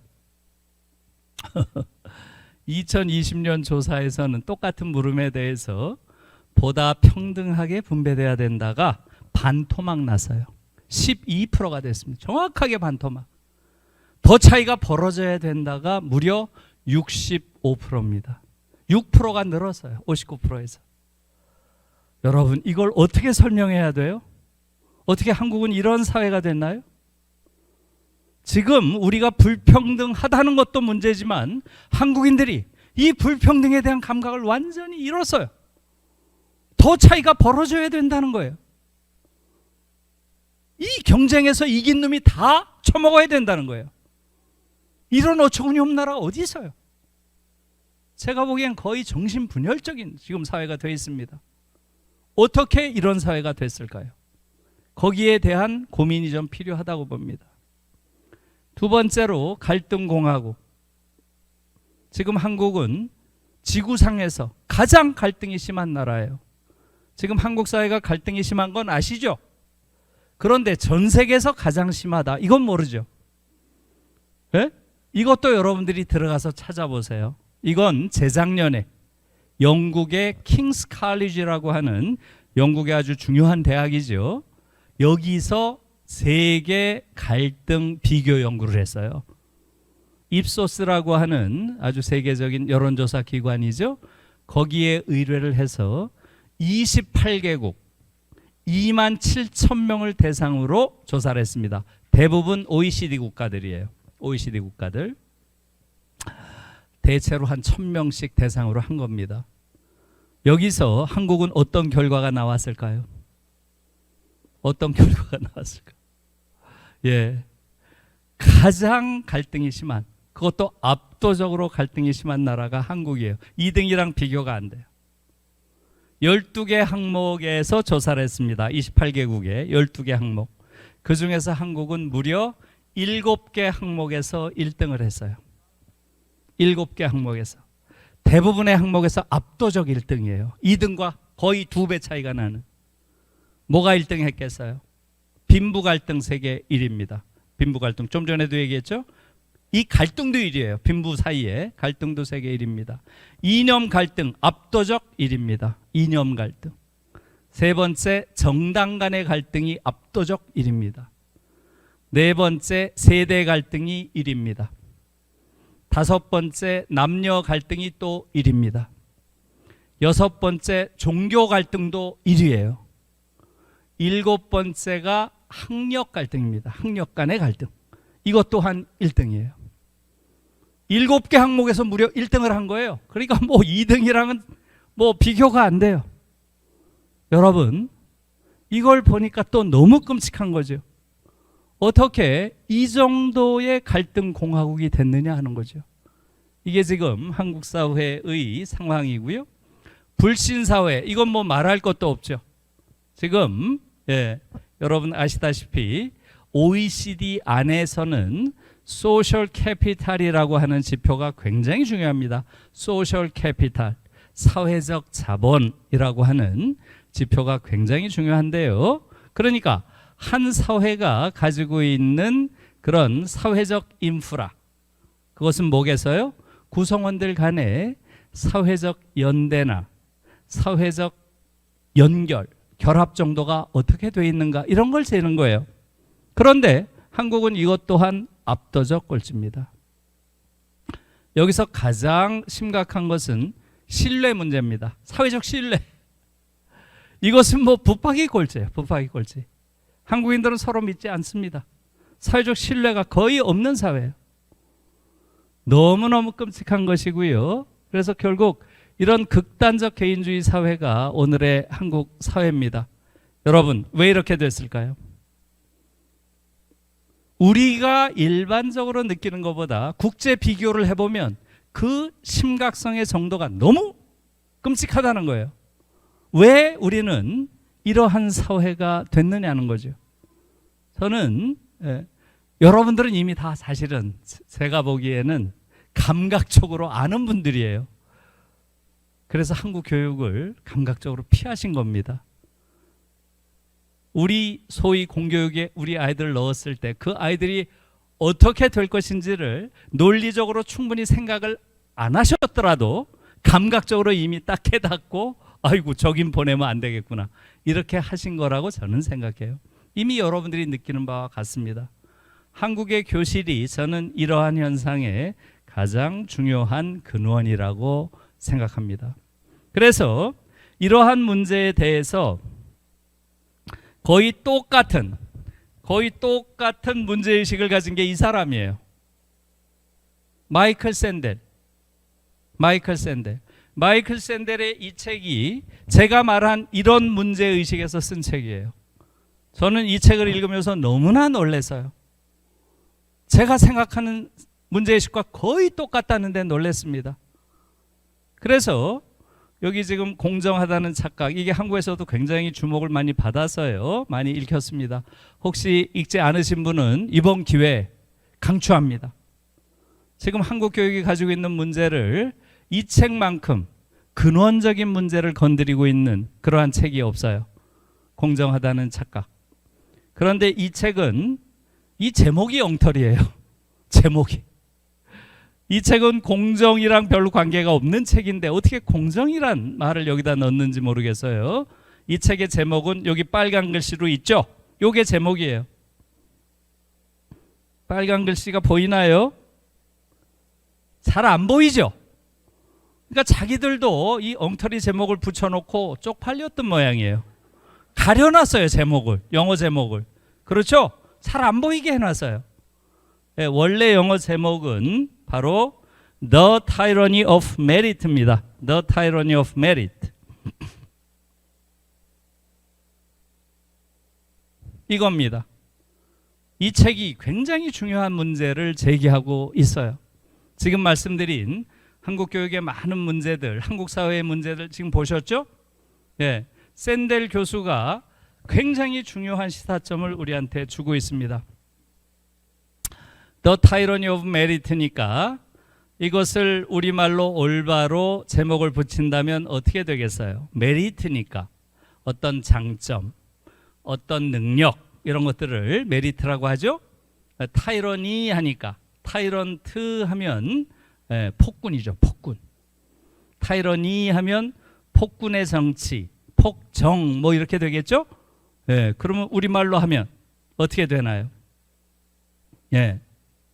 능력의 폭정 정도가 되겠죠. 뭐 그런 뜻이에요. 능력의 폭정이라고 옮기는 건 근데 너무 어려워요, 그죠? 확 안 오죠? 그래서 제가 옮긴다면 저는 능력주의는 폭군이다 이렇게 했을 거예요. 이건 쉽죠. 능력주의, 그게 다 때려부시는구나, 이런 얘기예요. 지금 한국 사회를 유지시켜주는 것은 능력주의예요. 그런데 그 능력주의야말로 샌델 교수는 한 사회를 다 때려부시는 폭군이라는 거예요. 여러분, 제가 아까 그 KBS의 쌤과 함께란 프로에서 한국의 불평등을 문제를 제기했다 그랬죠? 여러분, 사실은 거기서 제가 이렇게 물었어요. 지금 한국의 불평등은 그저 적당한 불평등이 아니고 자본주의 역사상 최악의 불평등이다 라고 말하는 경제학자도 있다. 제가 그렇게 얘기를 해서 그게 정태인 씨예요. 정태인 씨. 그러면서 이 정태인 씨는 이 정도 불평등에서 혁명이 일어나지 않는 게 너무 신기한 일이다, 이렇게까지 얘기를 했어요. 센 말이죠. 그래서 제가 그것을 그 KBS 방송에서 그대로 얘기를 했어요. 이 정도 불평등에서 한국에서 혁명이 일어나지 않는 건 신기한 일이다 라고 말하는 경제학자도 있다, 제가 그랬어요. 응? 제가 주장할 수는 없으니까. 근데 그게 그대로 나왔어요. 방송에. 깜짝 놀랐어요. 저는 그건 안 나올 줄 알았죠. 에? 너무 센 말이니까. 근데 그 PD가 상당히 불온한 사람인 것 같아요. 어떻게 그걸 내보내요? 나도 그걸 보면서 깜짝 놀랐어요. 아니, 이렇게 센 말을 내보내도 되나? 에? 여러분, 그래서 제가 거기서 물었어요. 왜 이렇게 심각한 불평등 상황 속에서 한국인들은 혁명은커녕 비판이나 저항도 하지 않을까? 그래요, 안 그래요? 저항하는 사람도 없어요. 이걸 비판하는 학자도 없어요. 저처럼 동문학하는 놈이 비판해야 되겠어요? 경제학하는 자들이 해야 될 거 아니에요. 그래요, 안 그래요? 그래서 제가 그걸 물었어요. 왜 그럴까요, 여러분? 이런 끔찍한 불평등 사회 속에서 혁명을 꿈꾸지 않고 저항이나 비판도 하지 않는 이러한 사회는 이상한 거잖아요. 어떻게 그게 가능할까요? 그 이유가 뭘까요? 이렇게 제가 패널들한테 물었어요. 여러분들은 뭐라고 생각해요? 바로 그 이유가 능력주의 때문이에요. 능력주의. 한국인들은 자신의 불행의 원인을 사회 구조에서, 한국의 약탈적인 자본주의 체제에서 찾지 않습니다. 모든 불행의 원인을 자기 자신에게서 찾아요. 한국인들은. 내가 못나서, 내가 공부 안 해서, 내가 너무 놀아서, 내가 좋은 학교 못 갔지, 어쩌고 저쩌고 전부 내가예요. 그래서 혁명을 꿈꾸지 않고 자기 자신을 죽입니다. 전 세계에서 가장 자살률이 높은 이유가 바로 거기에 있어요. 한국인들은 모든 자신의 불행의 원인은 자기 자신에 있다고 생각하고 자기 자신을 응징합니다. 너무나 끔찍한 사회죠. 그래서 이 능력주의가 한국 사회를 지탱시키는 가장 결정적인 이데올로기라고 저는 생각해요. 그런데 바로 그 문제를 샌델 교수가 제기를 하고 있어요. 이 능력주의가 미국 사회를 다 때려부셨다. 이게 이 책의 내용입니다. 폭군이다라는 얘기는 능력주의가 미국 사회의 공공선, 커먼굿을 다 때려부시고 미국 사회를 오늘날 전 세계에서 가장 야만적인 사회로 만들어 놓은 게 바로 능력주의 경쟁교육이다. 이렇게 얘기를 하고 있어요. 제가 이걸 보고 정말 놀랐습니다. 예? 이게 무슨 얘기겠어요? 여러분들도 아마 놀랬을 거예요. 놀랬죠? 코로나가 딱 터지고 나서 전 세계에서 가장 많은 사람들이 코로나로 죽은 나라가 어디예요? 미국이죠.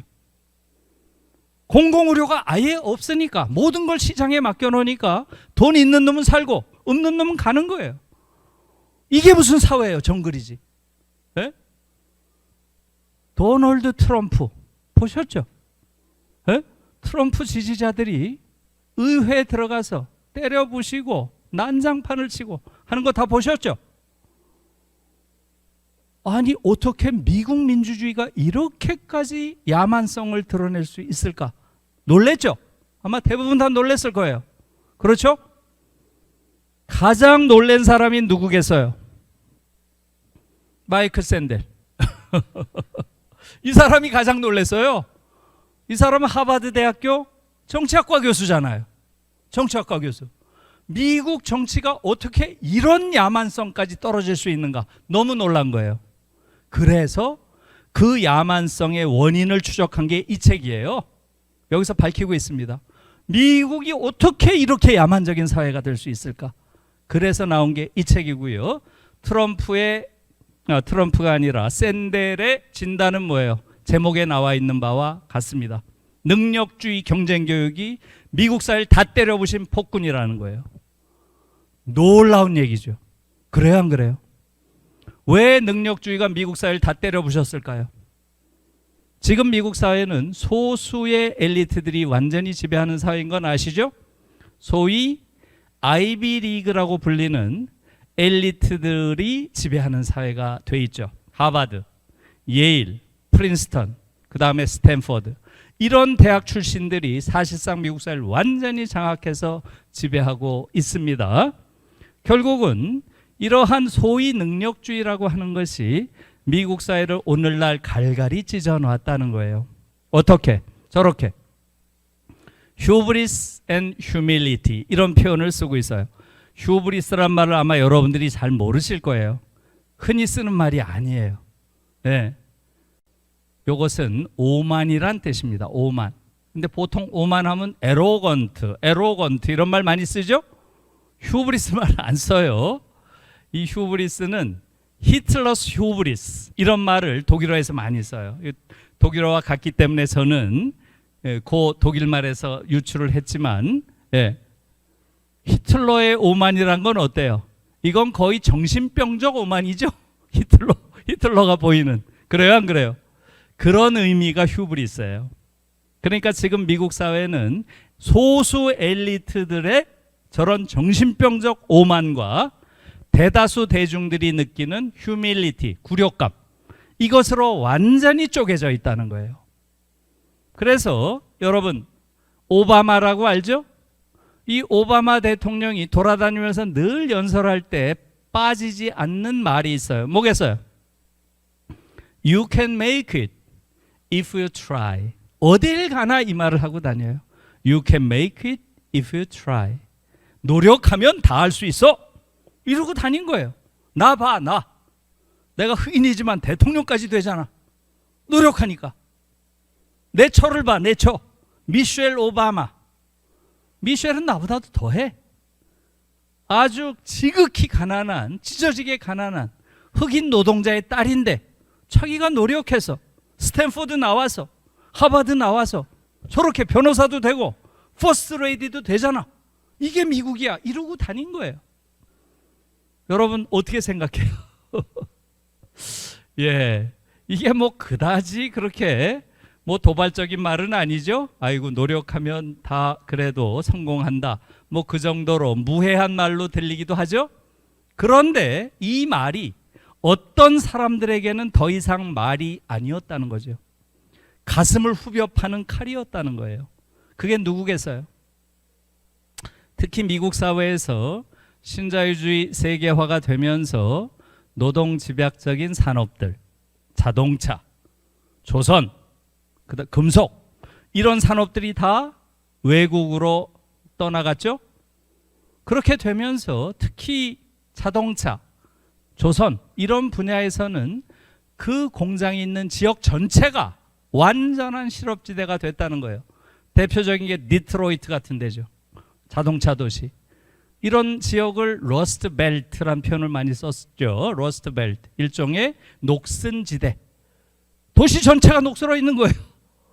거기 가서도 오바마가 이런 연설을 하고 다녔어요. 그러면 이게 무슨 말인가요? 이게 무슨 말인가요? You can make it if you try. 이러고 다니면 이게 무슨 말이에요? 뒤에 뭐가 생략되어 있어요? 너희들이 노력하면 다 해결되는데 왜 자꾸 국가에게 핑계를 돌려? 이 말이 생략되어 있는 거 아닌가요? 이런 류의 능력주의 담론이 노동자들을 완전히 돌아서게 했다는 거예요. 그래서 이 책에서는 지금 트럼프의 이런 야만적인 행태에 대한 해석을 이렇게 하고 있습니다. 능력주의 사회에서 특히 저학력 백인 노동자들이 느끼는 굴욕감과 분노가 계급적 증오보다 더 컸다. 이렇게 결론을 내리고 있어요. 여러분, 원래 미국의 저학력 백인 노동자들은 민주당의 아주 핵심 지지층이었습니다. 민주당이. 예?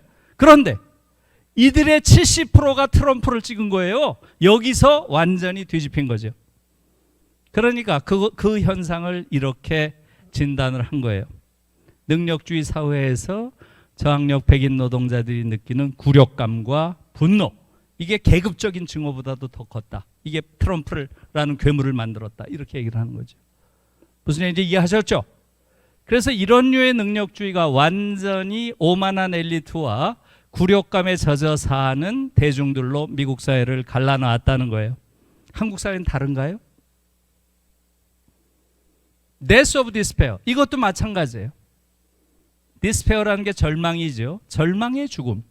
아주 중요한 개념이에요. 절망의 죽음. 지금 미국 사회는 인류 역사상 더 이상 불평등할 수 없는 사회가 됐다는 거예요. 이 책에서도 그렇게 얘기합니다. 우리도 더 이상 불평등할 수 없는 사회가 됐다 그랬죠. 미국도 마찬가지예요. 이건 전 세계적 현상이죠.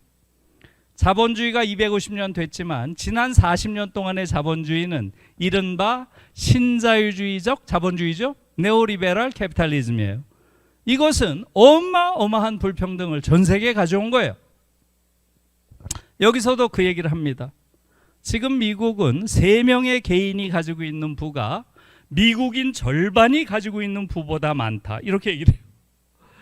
이런 건 역사상 존재한 적이 없다는 거예요.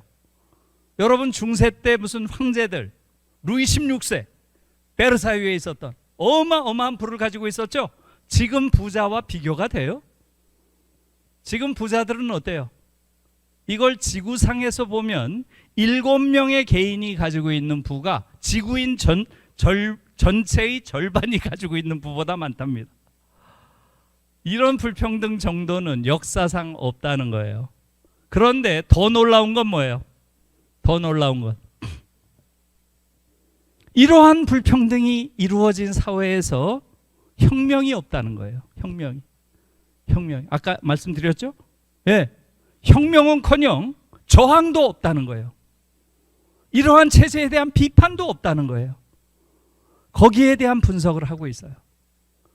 정말 놀라운 거죠. 왜 그럴까요? 왜? 능력주의. 예? 결국은 모든 사회적 현상을 자신의 탓으로 돌리는 능력주의 경쟁교육이 결국은 사람들에게 이러한 불평등을 쉽게 수용하도록 만들었다는 거죠. 그래서 미국 사회는 어떤 사회가 됐다는 거예요? 절망사의 사회가 됐다는 거예요. 여러분, 1년에 얼마나 절망사로 죽을까요? 이 책엔 안 나와요. 제가 다른 책에서 보니까 절망사란 말이 약간 낯설죠? 절망으로 인한 죽음이겠죠? 자살 플러스 알코올과 마약으로 인한 죽음, 요거까지를 절망사라 그래요. 알코올과 마약으로 인한 죽음은 대다수가 더 이상 길이 안 보이니까 절망의 끝에서 알코올과 마약으로 인해서는 서서히 죽는 거고 자살은 바로 죽는 거고, 그러나 절망이 죽음으로 표현된 건 똑같다는 거예요. 그래서 절망사란 표현을 써요. 얼마나 죽을까요? 2018년 한 해 동안 15만 8천 명이 죽습니다. 미국에서. 예? 지금 말한 절망사로 분류되는 사람이 15만 8천 명이 죽어요. 그래서 지금 미국 사회는 더 이상 유지되기 어려운 사회가 되어 있다. 그렇게 분석을 하고 있는 거죠.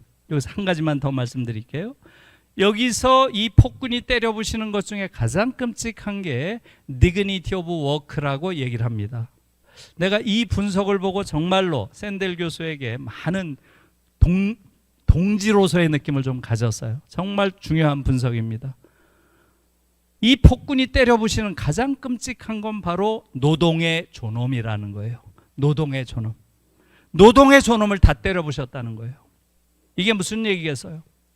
정말로 사회적으로 가치가 있는 노동들, 어떤 사람을 돌봐준다거나 치료해준다거나 물건을 날라준다거나 또는 집을 지어준다거나 가장 중요한 사회적 가치를 가진 노동들이죠. 이런 노동을 하는 사람들이 그 가치를 인정받고 존중받는 것이 아니라 조롱당하고 경멸의 대상이 됐다는 거예요.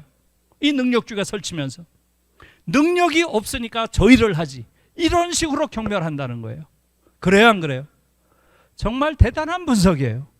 노동의 존엄을 다 파괴했다, 이렇게 말하고 있습니다. 저는 거기에 100% 동의하고요. 한국 사회는 미국보다 더합니다. 예? 이게 지금 한국 사회를 이런 끔찍한 사회적 지옥으로 만들고 있는 거죠. 그래서 여러분들이 이 책을 읽어보면 이건 미국의 이야기라고 들리질 않아요. 우리는 더한데 그 느낌을 계속 받으면서 읽게 됩니다. 놀라운 책입니다. 자, 그러면 여러분, 이 능력주의에서 말하는 능력이라고 하는 것, 이건 도대체 뭔가요? 당연히 그것도 분석하고 있죠. 예? 정말로 능력 있는 자들이 거기에 맞춰서 부와 권력을 분배받고 있나요? 그리고 그 능력이란 건 도대체 뭔가? 여기서 묻고 있습니다. 능력이 뭐예요, 여러분? 결국은 학력이죠. 한국과 미국 똑같습니다. 어느 대학 나왔는가? 이걸 가지고 평생 우려먹는 거예요. 그렇지 않아요? 그러면 어느 대학을 나왔는가?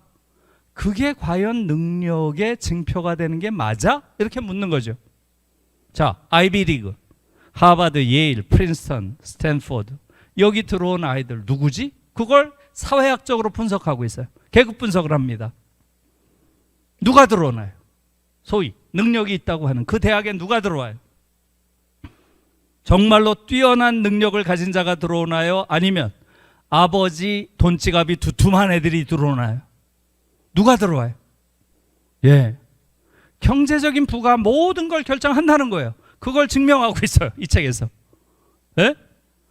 아이비리그에 들어오는 아이들, 경제적으로 상위 1%에 해당하는 집안의 자식과 하위 50%에 속하는 집안의 자식, 누가 많이 들어올까요? 아이비리그에 1%가 훨씬 많이 들어온다는 거예요. 또 이렇게도 했어요. 상위 1%에 속하는 집안의 자식과 하위 20%에 속하는 집안의 자식, 그 중에 아이비리그에 들어올 수 있는 가능성 몇 배 정도 차이 날까요? 몇 배? 이렇게도 했어요. 몇 배 차이 날 것 같아요? 예, 77배 차이가 난다고. 77배. 이건 뭐 더 이상 말할 필요가 없다는 거죠. 그래서 미국 사회는 완전히 경제적인 그러한 차이에 따라서 새롭게 구성된 학력 계급 사회라는 거예요. 학력 계급 사회. 그래서 학력이 계급을 이루고요. 그 학력은 경제적인 조건에 따라서 구성된다는 거죠. 그러면서 여기서 샌델 교수는 현대판 세습 귀족정이라는 표현도 씁니다. 현대판 세습 귀족정. 미국 사회는 완전히 현대판 세습 귀족정이 됐다, 이렇게 얘기를 하는 거죠. 예, 여러분 어떻게 생각하세요? 한국 사회는 다른가요? 지금 한국 사회도 유사한 연구가 많이 나옵니다.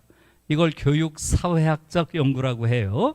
그래서 사회적 계층 이동과 계층 구성과 교육의 문제, 이게 어떤 연관관계를 갖는지 많이 나오고 있습니다. 미국보다 덜하지 않습니다. 한국 또한 거의 지금 계층에 따른 그러한 계급 분배가 한국에서도 교육을 통해 이루어진다는 거죠. 이게 굉장히 중요한 부분이에요. 한때 한국에서도 어땠나요?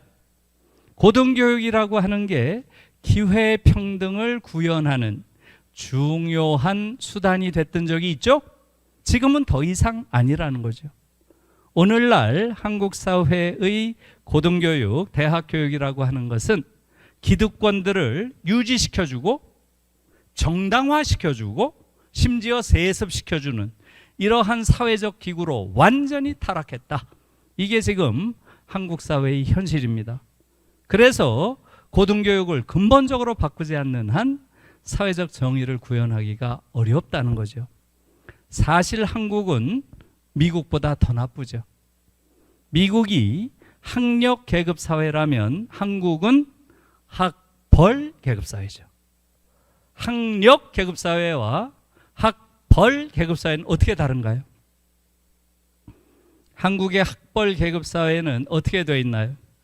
예, 학력 사회와 연고주의가 결합되어 있어요. 한국은 봉건적 연고주의가 결합되어 있어요. 어느 대학 나왔다라는 걸로 평생 밀어주고 땡겨주고 이런 연고주의, 이것이 또 작동을 하고 있어요. 지금 대통령 한번 보세요. 온 천지가 서울법대 나온 자들이에요. 정말 어처구니가 없는 거죠. 네? 어처구니가 없는 거예요. 완전히 학벌 사회가 무엇인지를 보여주고 있어요. 그러기 위해서 대통령이 된 것 같아요. 네? 이런 어처구니 없는 사회가 어디에 있어요? 이것이 지금 한국의 현실입니다. 그래서 한마디만 더 할게요. 샌들 관련해서. 여러분, 능력이 뭔가요? 능력주의가 이렇게 지배하는데 능력이 도대체 뭐예요? 샌델 교수는 정치학과 교수지만 이분의 전문 분야는 뭐예요? 정치 철학입니다. 철학. 그래서 이분의 대표작이 뭐예요? 정의란 무엇인가? 이게 한국에서 엄청 팔렸죠. 정의란 무엇인가? 정의란 개념은 정치 철학의 가장 중요한 개념이 정의죠. 이 책에서도 뒤에 가면 능력이란 무엇인가? 이걸 묻고 있어요. 우리가 능력이란 말 많이 쓰지만 능력이란 것을 끝까지 천착해 들어가면 그 본질이 뭔가요? 능력이 뭐예요? 예, 샌델 교수는 뭐라고 합니까? 능력의 본질은 럭이다. 럭. 행운, 운. 사실은 우리가 능력이라고 부르지만 그것의 본질은 운에 불과해. 머리가 좀 좋게 태어났어. 이건 뭐예요? 노력한다고 되나요? 생물학적인 운이 좀 있었던 거예요. 그렇죠? 부잣집에서 태어났어. 고시를 9번이나 봐. 이건 뭐 보통 사람은 도저히 상상도 할 수 없는 거죠. 3번 보기도 힘들어요. 에? 이건 뭐예요?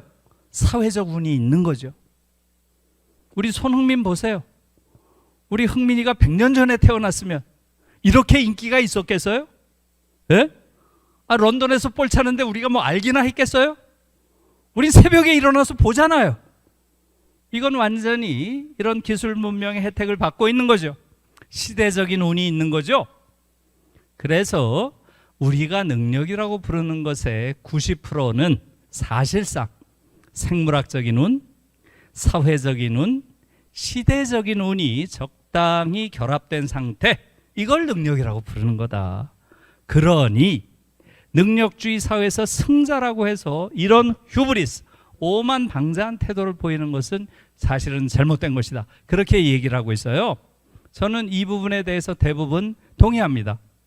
그래서 정말 놀란 것은 샌델 교수의 처방이에요. 처방. 제가 한국 사회를 올바르게 바꾸기 위해서는 결국은 3가지를 없애야 된다. 계속 주장해 왔어요. 첫째, 대학 입학 시험을 없애라. 둘째, 대학 서열 체제를 없애라. 셋째, 대학 등록금을 없애라. 이 3가지를 없애야 비로소 진정한 교육이 시작될 수 있다.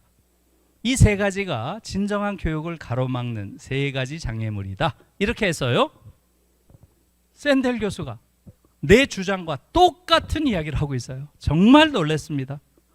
지금 이러한 능력주의 경쟁교육이 미국을 이렇게 야만 사회로 만들었다면 그럼 어떻게 할 것인가?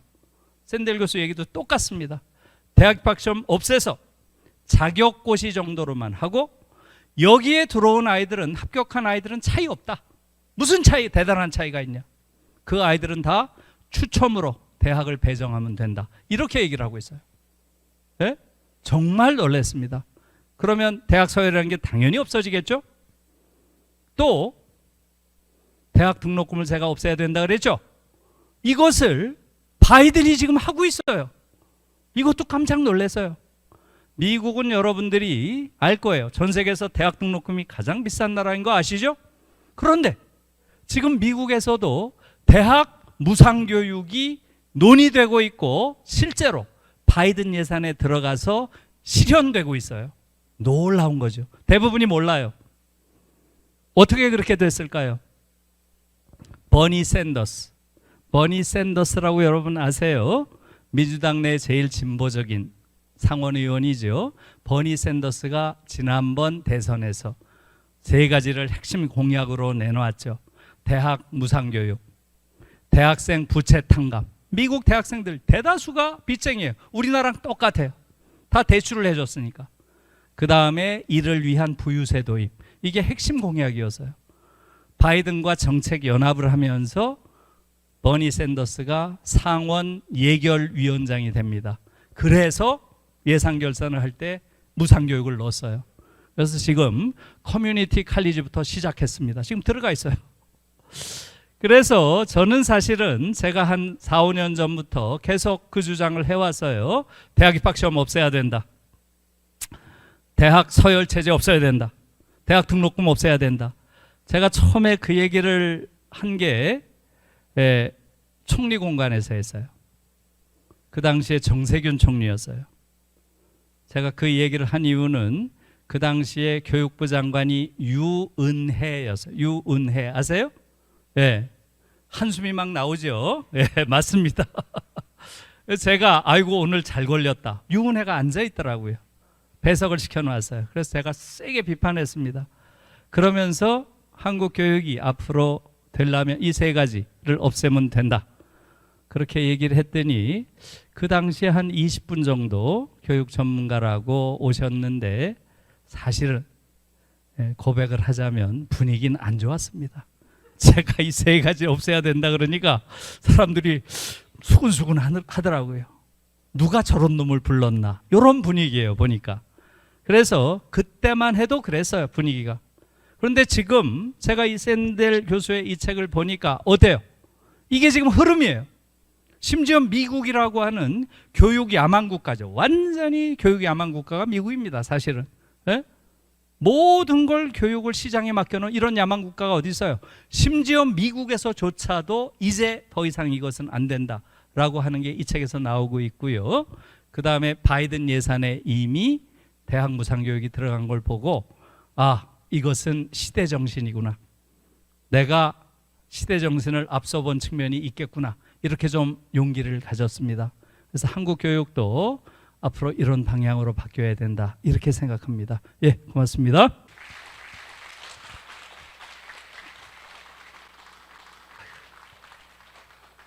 예, 이제부터 한 10분 정도 여러분들 질의응답을 받겠습니다. 예. 안녕하세요. 이 목소리 크네. 저는 과천의 무지개학교의 학부모입니다. 대안학교가 아시겠지만 점점 출생률도 낮아지기도 했지만 어쨌든 대안학교가 점점 학교들이 입학 학생 수가 점점 줄어들고 있는 이런 상황이어서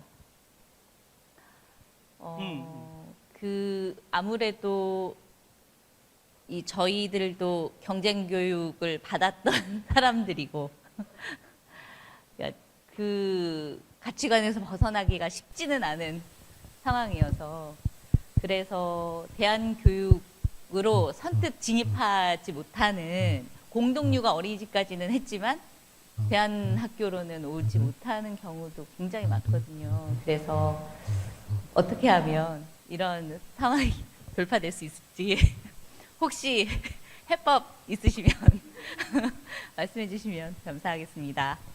어떻게 해법이 있겠어요? 해법이 없고요. 그러나 항상 선구자의 경우는 길을 내는 사람들이었던 거죠. 지금 독일에서도 경쟁교육은 야만이다라는 교육이 오늘날 독일 사회를 만들었는데요. 그 이야기를 지금 하기에는 시간이 없기 때문에 자세히는 안 하겠지만 중요한 것은 지금 우리 대안학교처럼 여기서 독일의 교육개혁이 시작된 거예요. 여러분들 킨더가르텐 많이 들어봤죠? 킨더가르텐, 유치원을 킨더가르텐이라고 하죠. 이 전통적인 유치원은 항상 청결, 질서, 복종 이런 걸 가르쳤어요. 결국은 그런 류의 전통적인 유치원 교육이 히틀러 파시즘을 만들어내는데 큰 기여를 했다. 이런 비판의식들이 그 이후에 생긴 거죠. 그것이 68 혁명이라고 하는 거대한 사회적 변혁 과정에서 더 강한 의식이 됐고요. 거기서 이제는 그러한 교육이 아니라 완전히 새로운 교육, 거기에 대한 대안교육이죠. 대안교육. 네? 이들은 당시에 알타나티브 에어지용, 알타나티브 대안교육 또는 게겐 에어지용, 게겐이 영어로는 against예요. against. 네? 말하자면 대항교육, 대항교육. 그러니까 대안교육, 알타나티브, 게겐 이건 대항교육이죠. 전통적인 교육에 대항하는 그런 교육이 나와야 한다 하면서 나온 게 바로 킨더라덴이에요. 킨더라덴. 그래서 여기서는 기본적으로 초기 유년기 교육이 가장 중요하다. 아까 아도르노 얘기했죠? 아도르노 강한 자아가 성숙한 민주주의를 만든다 그랬죠? 그런 강한 자아를 만드는데 가장 중요한 게 초기 유년기 교육이고요. 유치원 교육부터가 중요하다는 거죠. 그래서 여기에 따라서 나오게 된 게 이제 불복종을 위한 교육. 그 이전까지 독일 교육은 완전히 복종을 위한 교육을 시킨 거죠. 불복종을 위한 교육, 비판 교육이 필요하다. 이렇게 됐고요. 그러한 전통 교육에 대한 대안 또는 대항으로서 나온 원칙이 저 두 가지예요. 저는 저 두 가지 원칙이 너무 중요하다고 생각해요. 첫 번째가 자기 규율. 자기 교육. 네? 그러니까 셀프스레굴리룽이라는 독일 말로는 그렇게 쓰는데요. 아이들이 스스로 자기 안에 규율을 갖도록 해야지 밖에서 규율을 강제해서는 안 된다는 거예요. 그렇게 복종을 강제하는 그런 교육을 더 이상 해서는 안 된다 하는 게 킨더라덴의 핵심 원칙이었고요. 두 번째는 mitbestimmung, 공동 결정. 유치원 안에서도 모든 결정을 할 때 아이들이 참여해야 된다는 거예요. 어른들이 다 모여서 결정하고 너희들은 이렇게 하기로 했어. 이러면 안 된다는 거예요. 아이들이 아무리 어린 아이들이라도 유치원에서 이루어지는 여러 가지 일과들, 예를 들어서 중요한 게 식사를 언제 할 것인지, 잠은 언제 잘 것인지, 같이 잘 것인지, 어떻게 잘 것인지, 이런 모든 논의 과정에 아이들이 참여해야 된다는 거예요. 공동 참여. 이 두 가지 원칙을 핵심으로 했어요.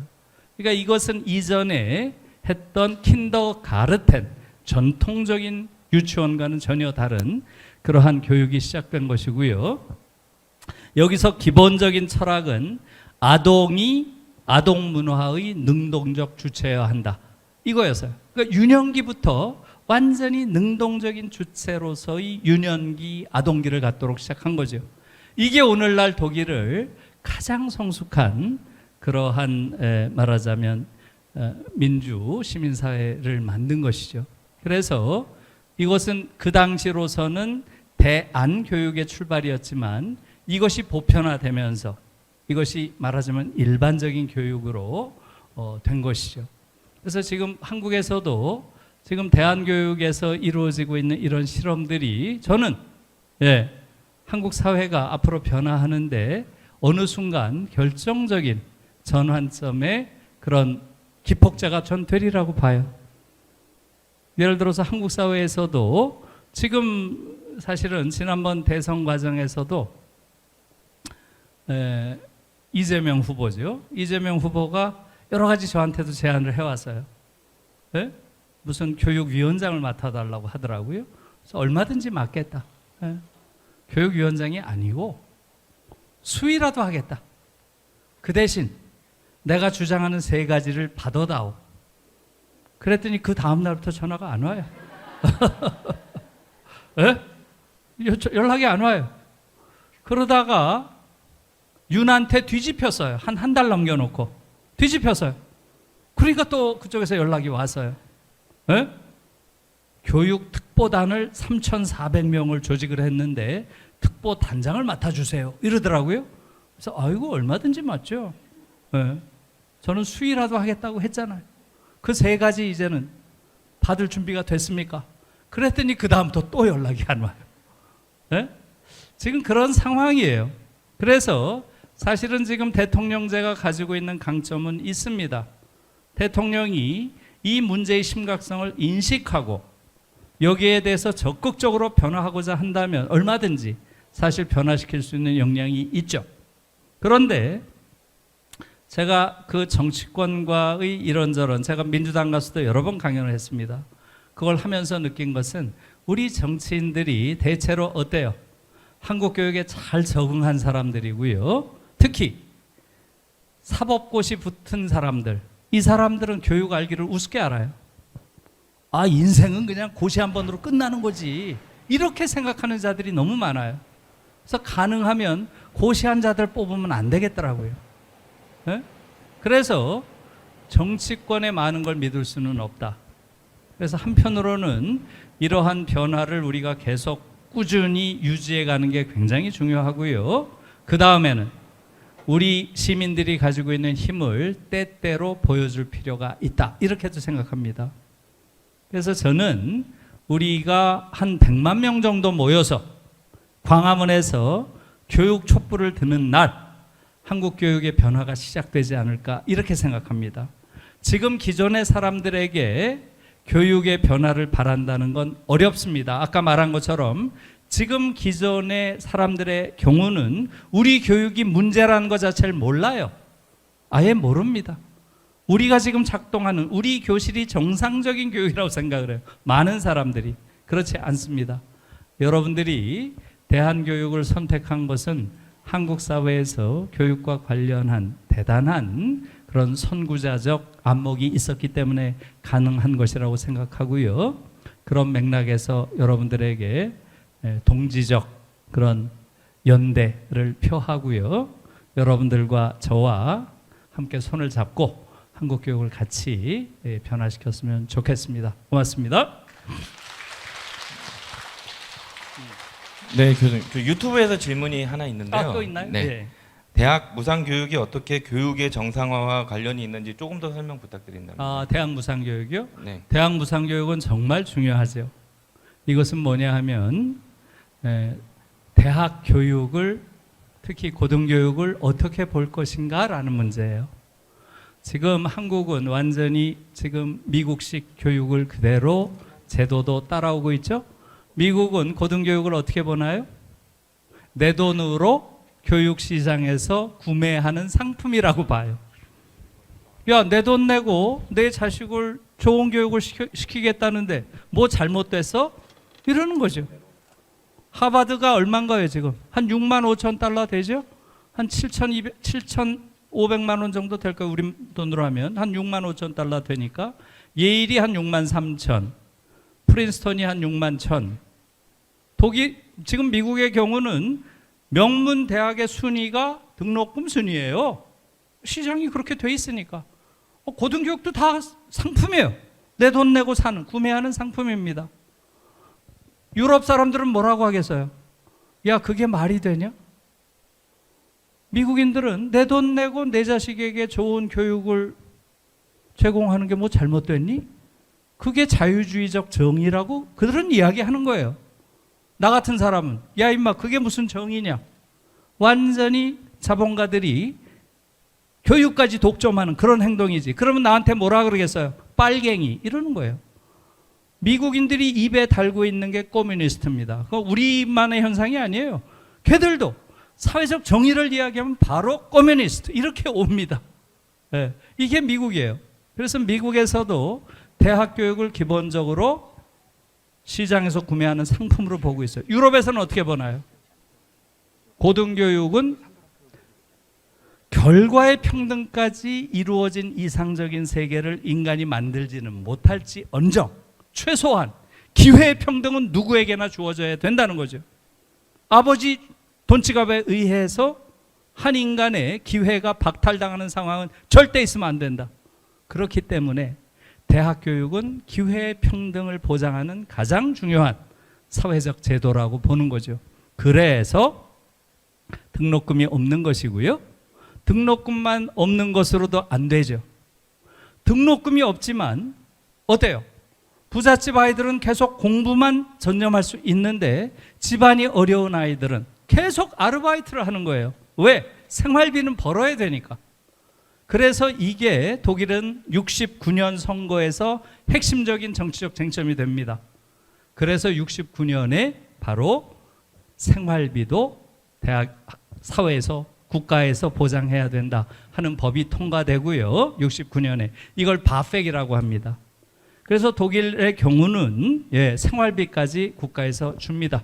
이게 50년 됐어요. 벌써 69년부터 했으니까. 작년에 얼마 줬을까요? 작년에 120만 원 정도 줍니다. 매달 120만 원이면 기숙사비 내고 식비하고 책 몇 권 살 수 있어요. 딱 그 액수를 줍니다. 서독 지역은 보니까 120만 원, 동독 지역은 100만 원 정도 주더라고요. 그래서 왜인가 봤더니 동독 지역의 물가가 싸요. 지금도. 그렇기 때문에 물가 수준에 맞춰서 준다고 합니다. 그래서 100에서 120만 원 매달 줘요. 그러니까 우리로선 상상할 수 없는 세계죠. 한국인들은 이런 류의 사회적 연대를 기본으로 삼고 있는 이러한 체제를 경험해 보지 못했기 때문에 상상력의 한계가 분명한 거죠. 그래서 이걸 이해하기가 좀 어렵습니다. 이런 것들을 우리가 적극적으로 사회에 알리고 이러한 사회를 이루도록 함께 노력해야죠. 답이 됐는지 모르겠네요. 고맙습니다.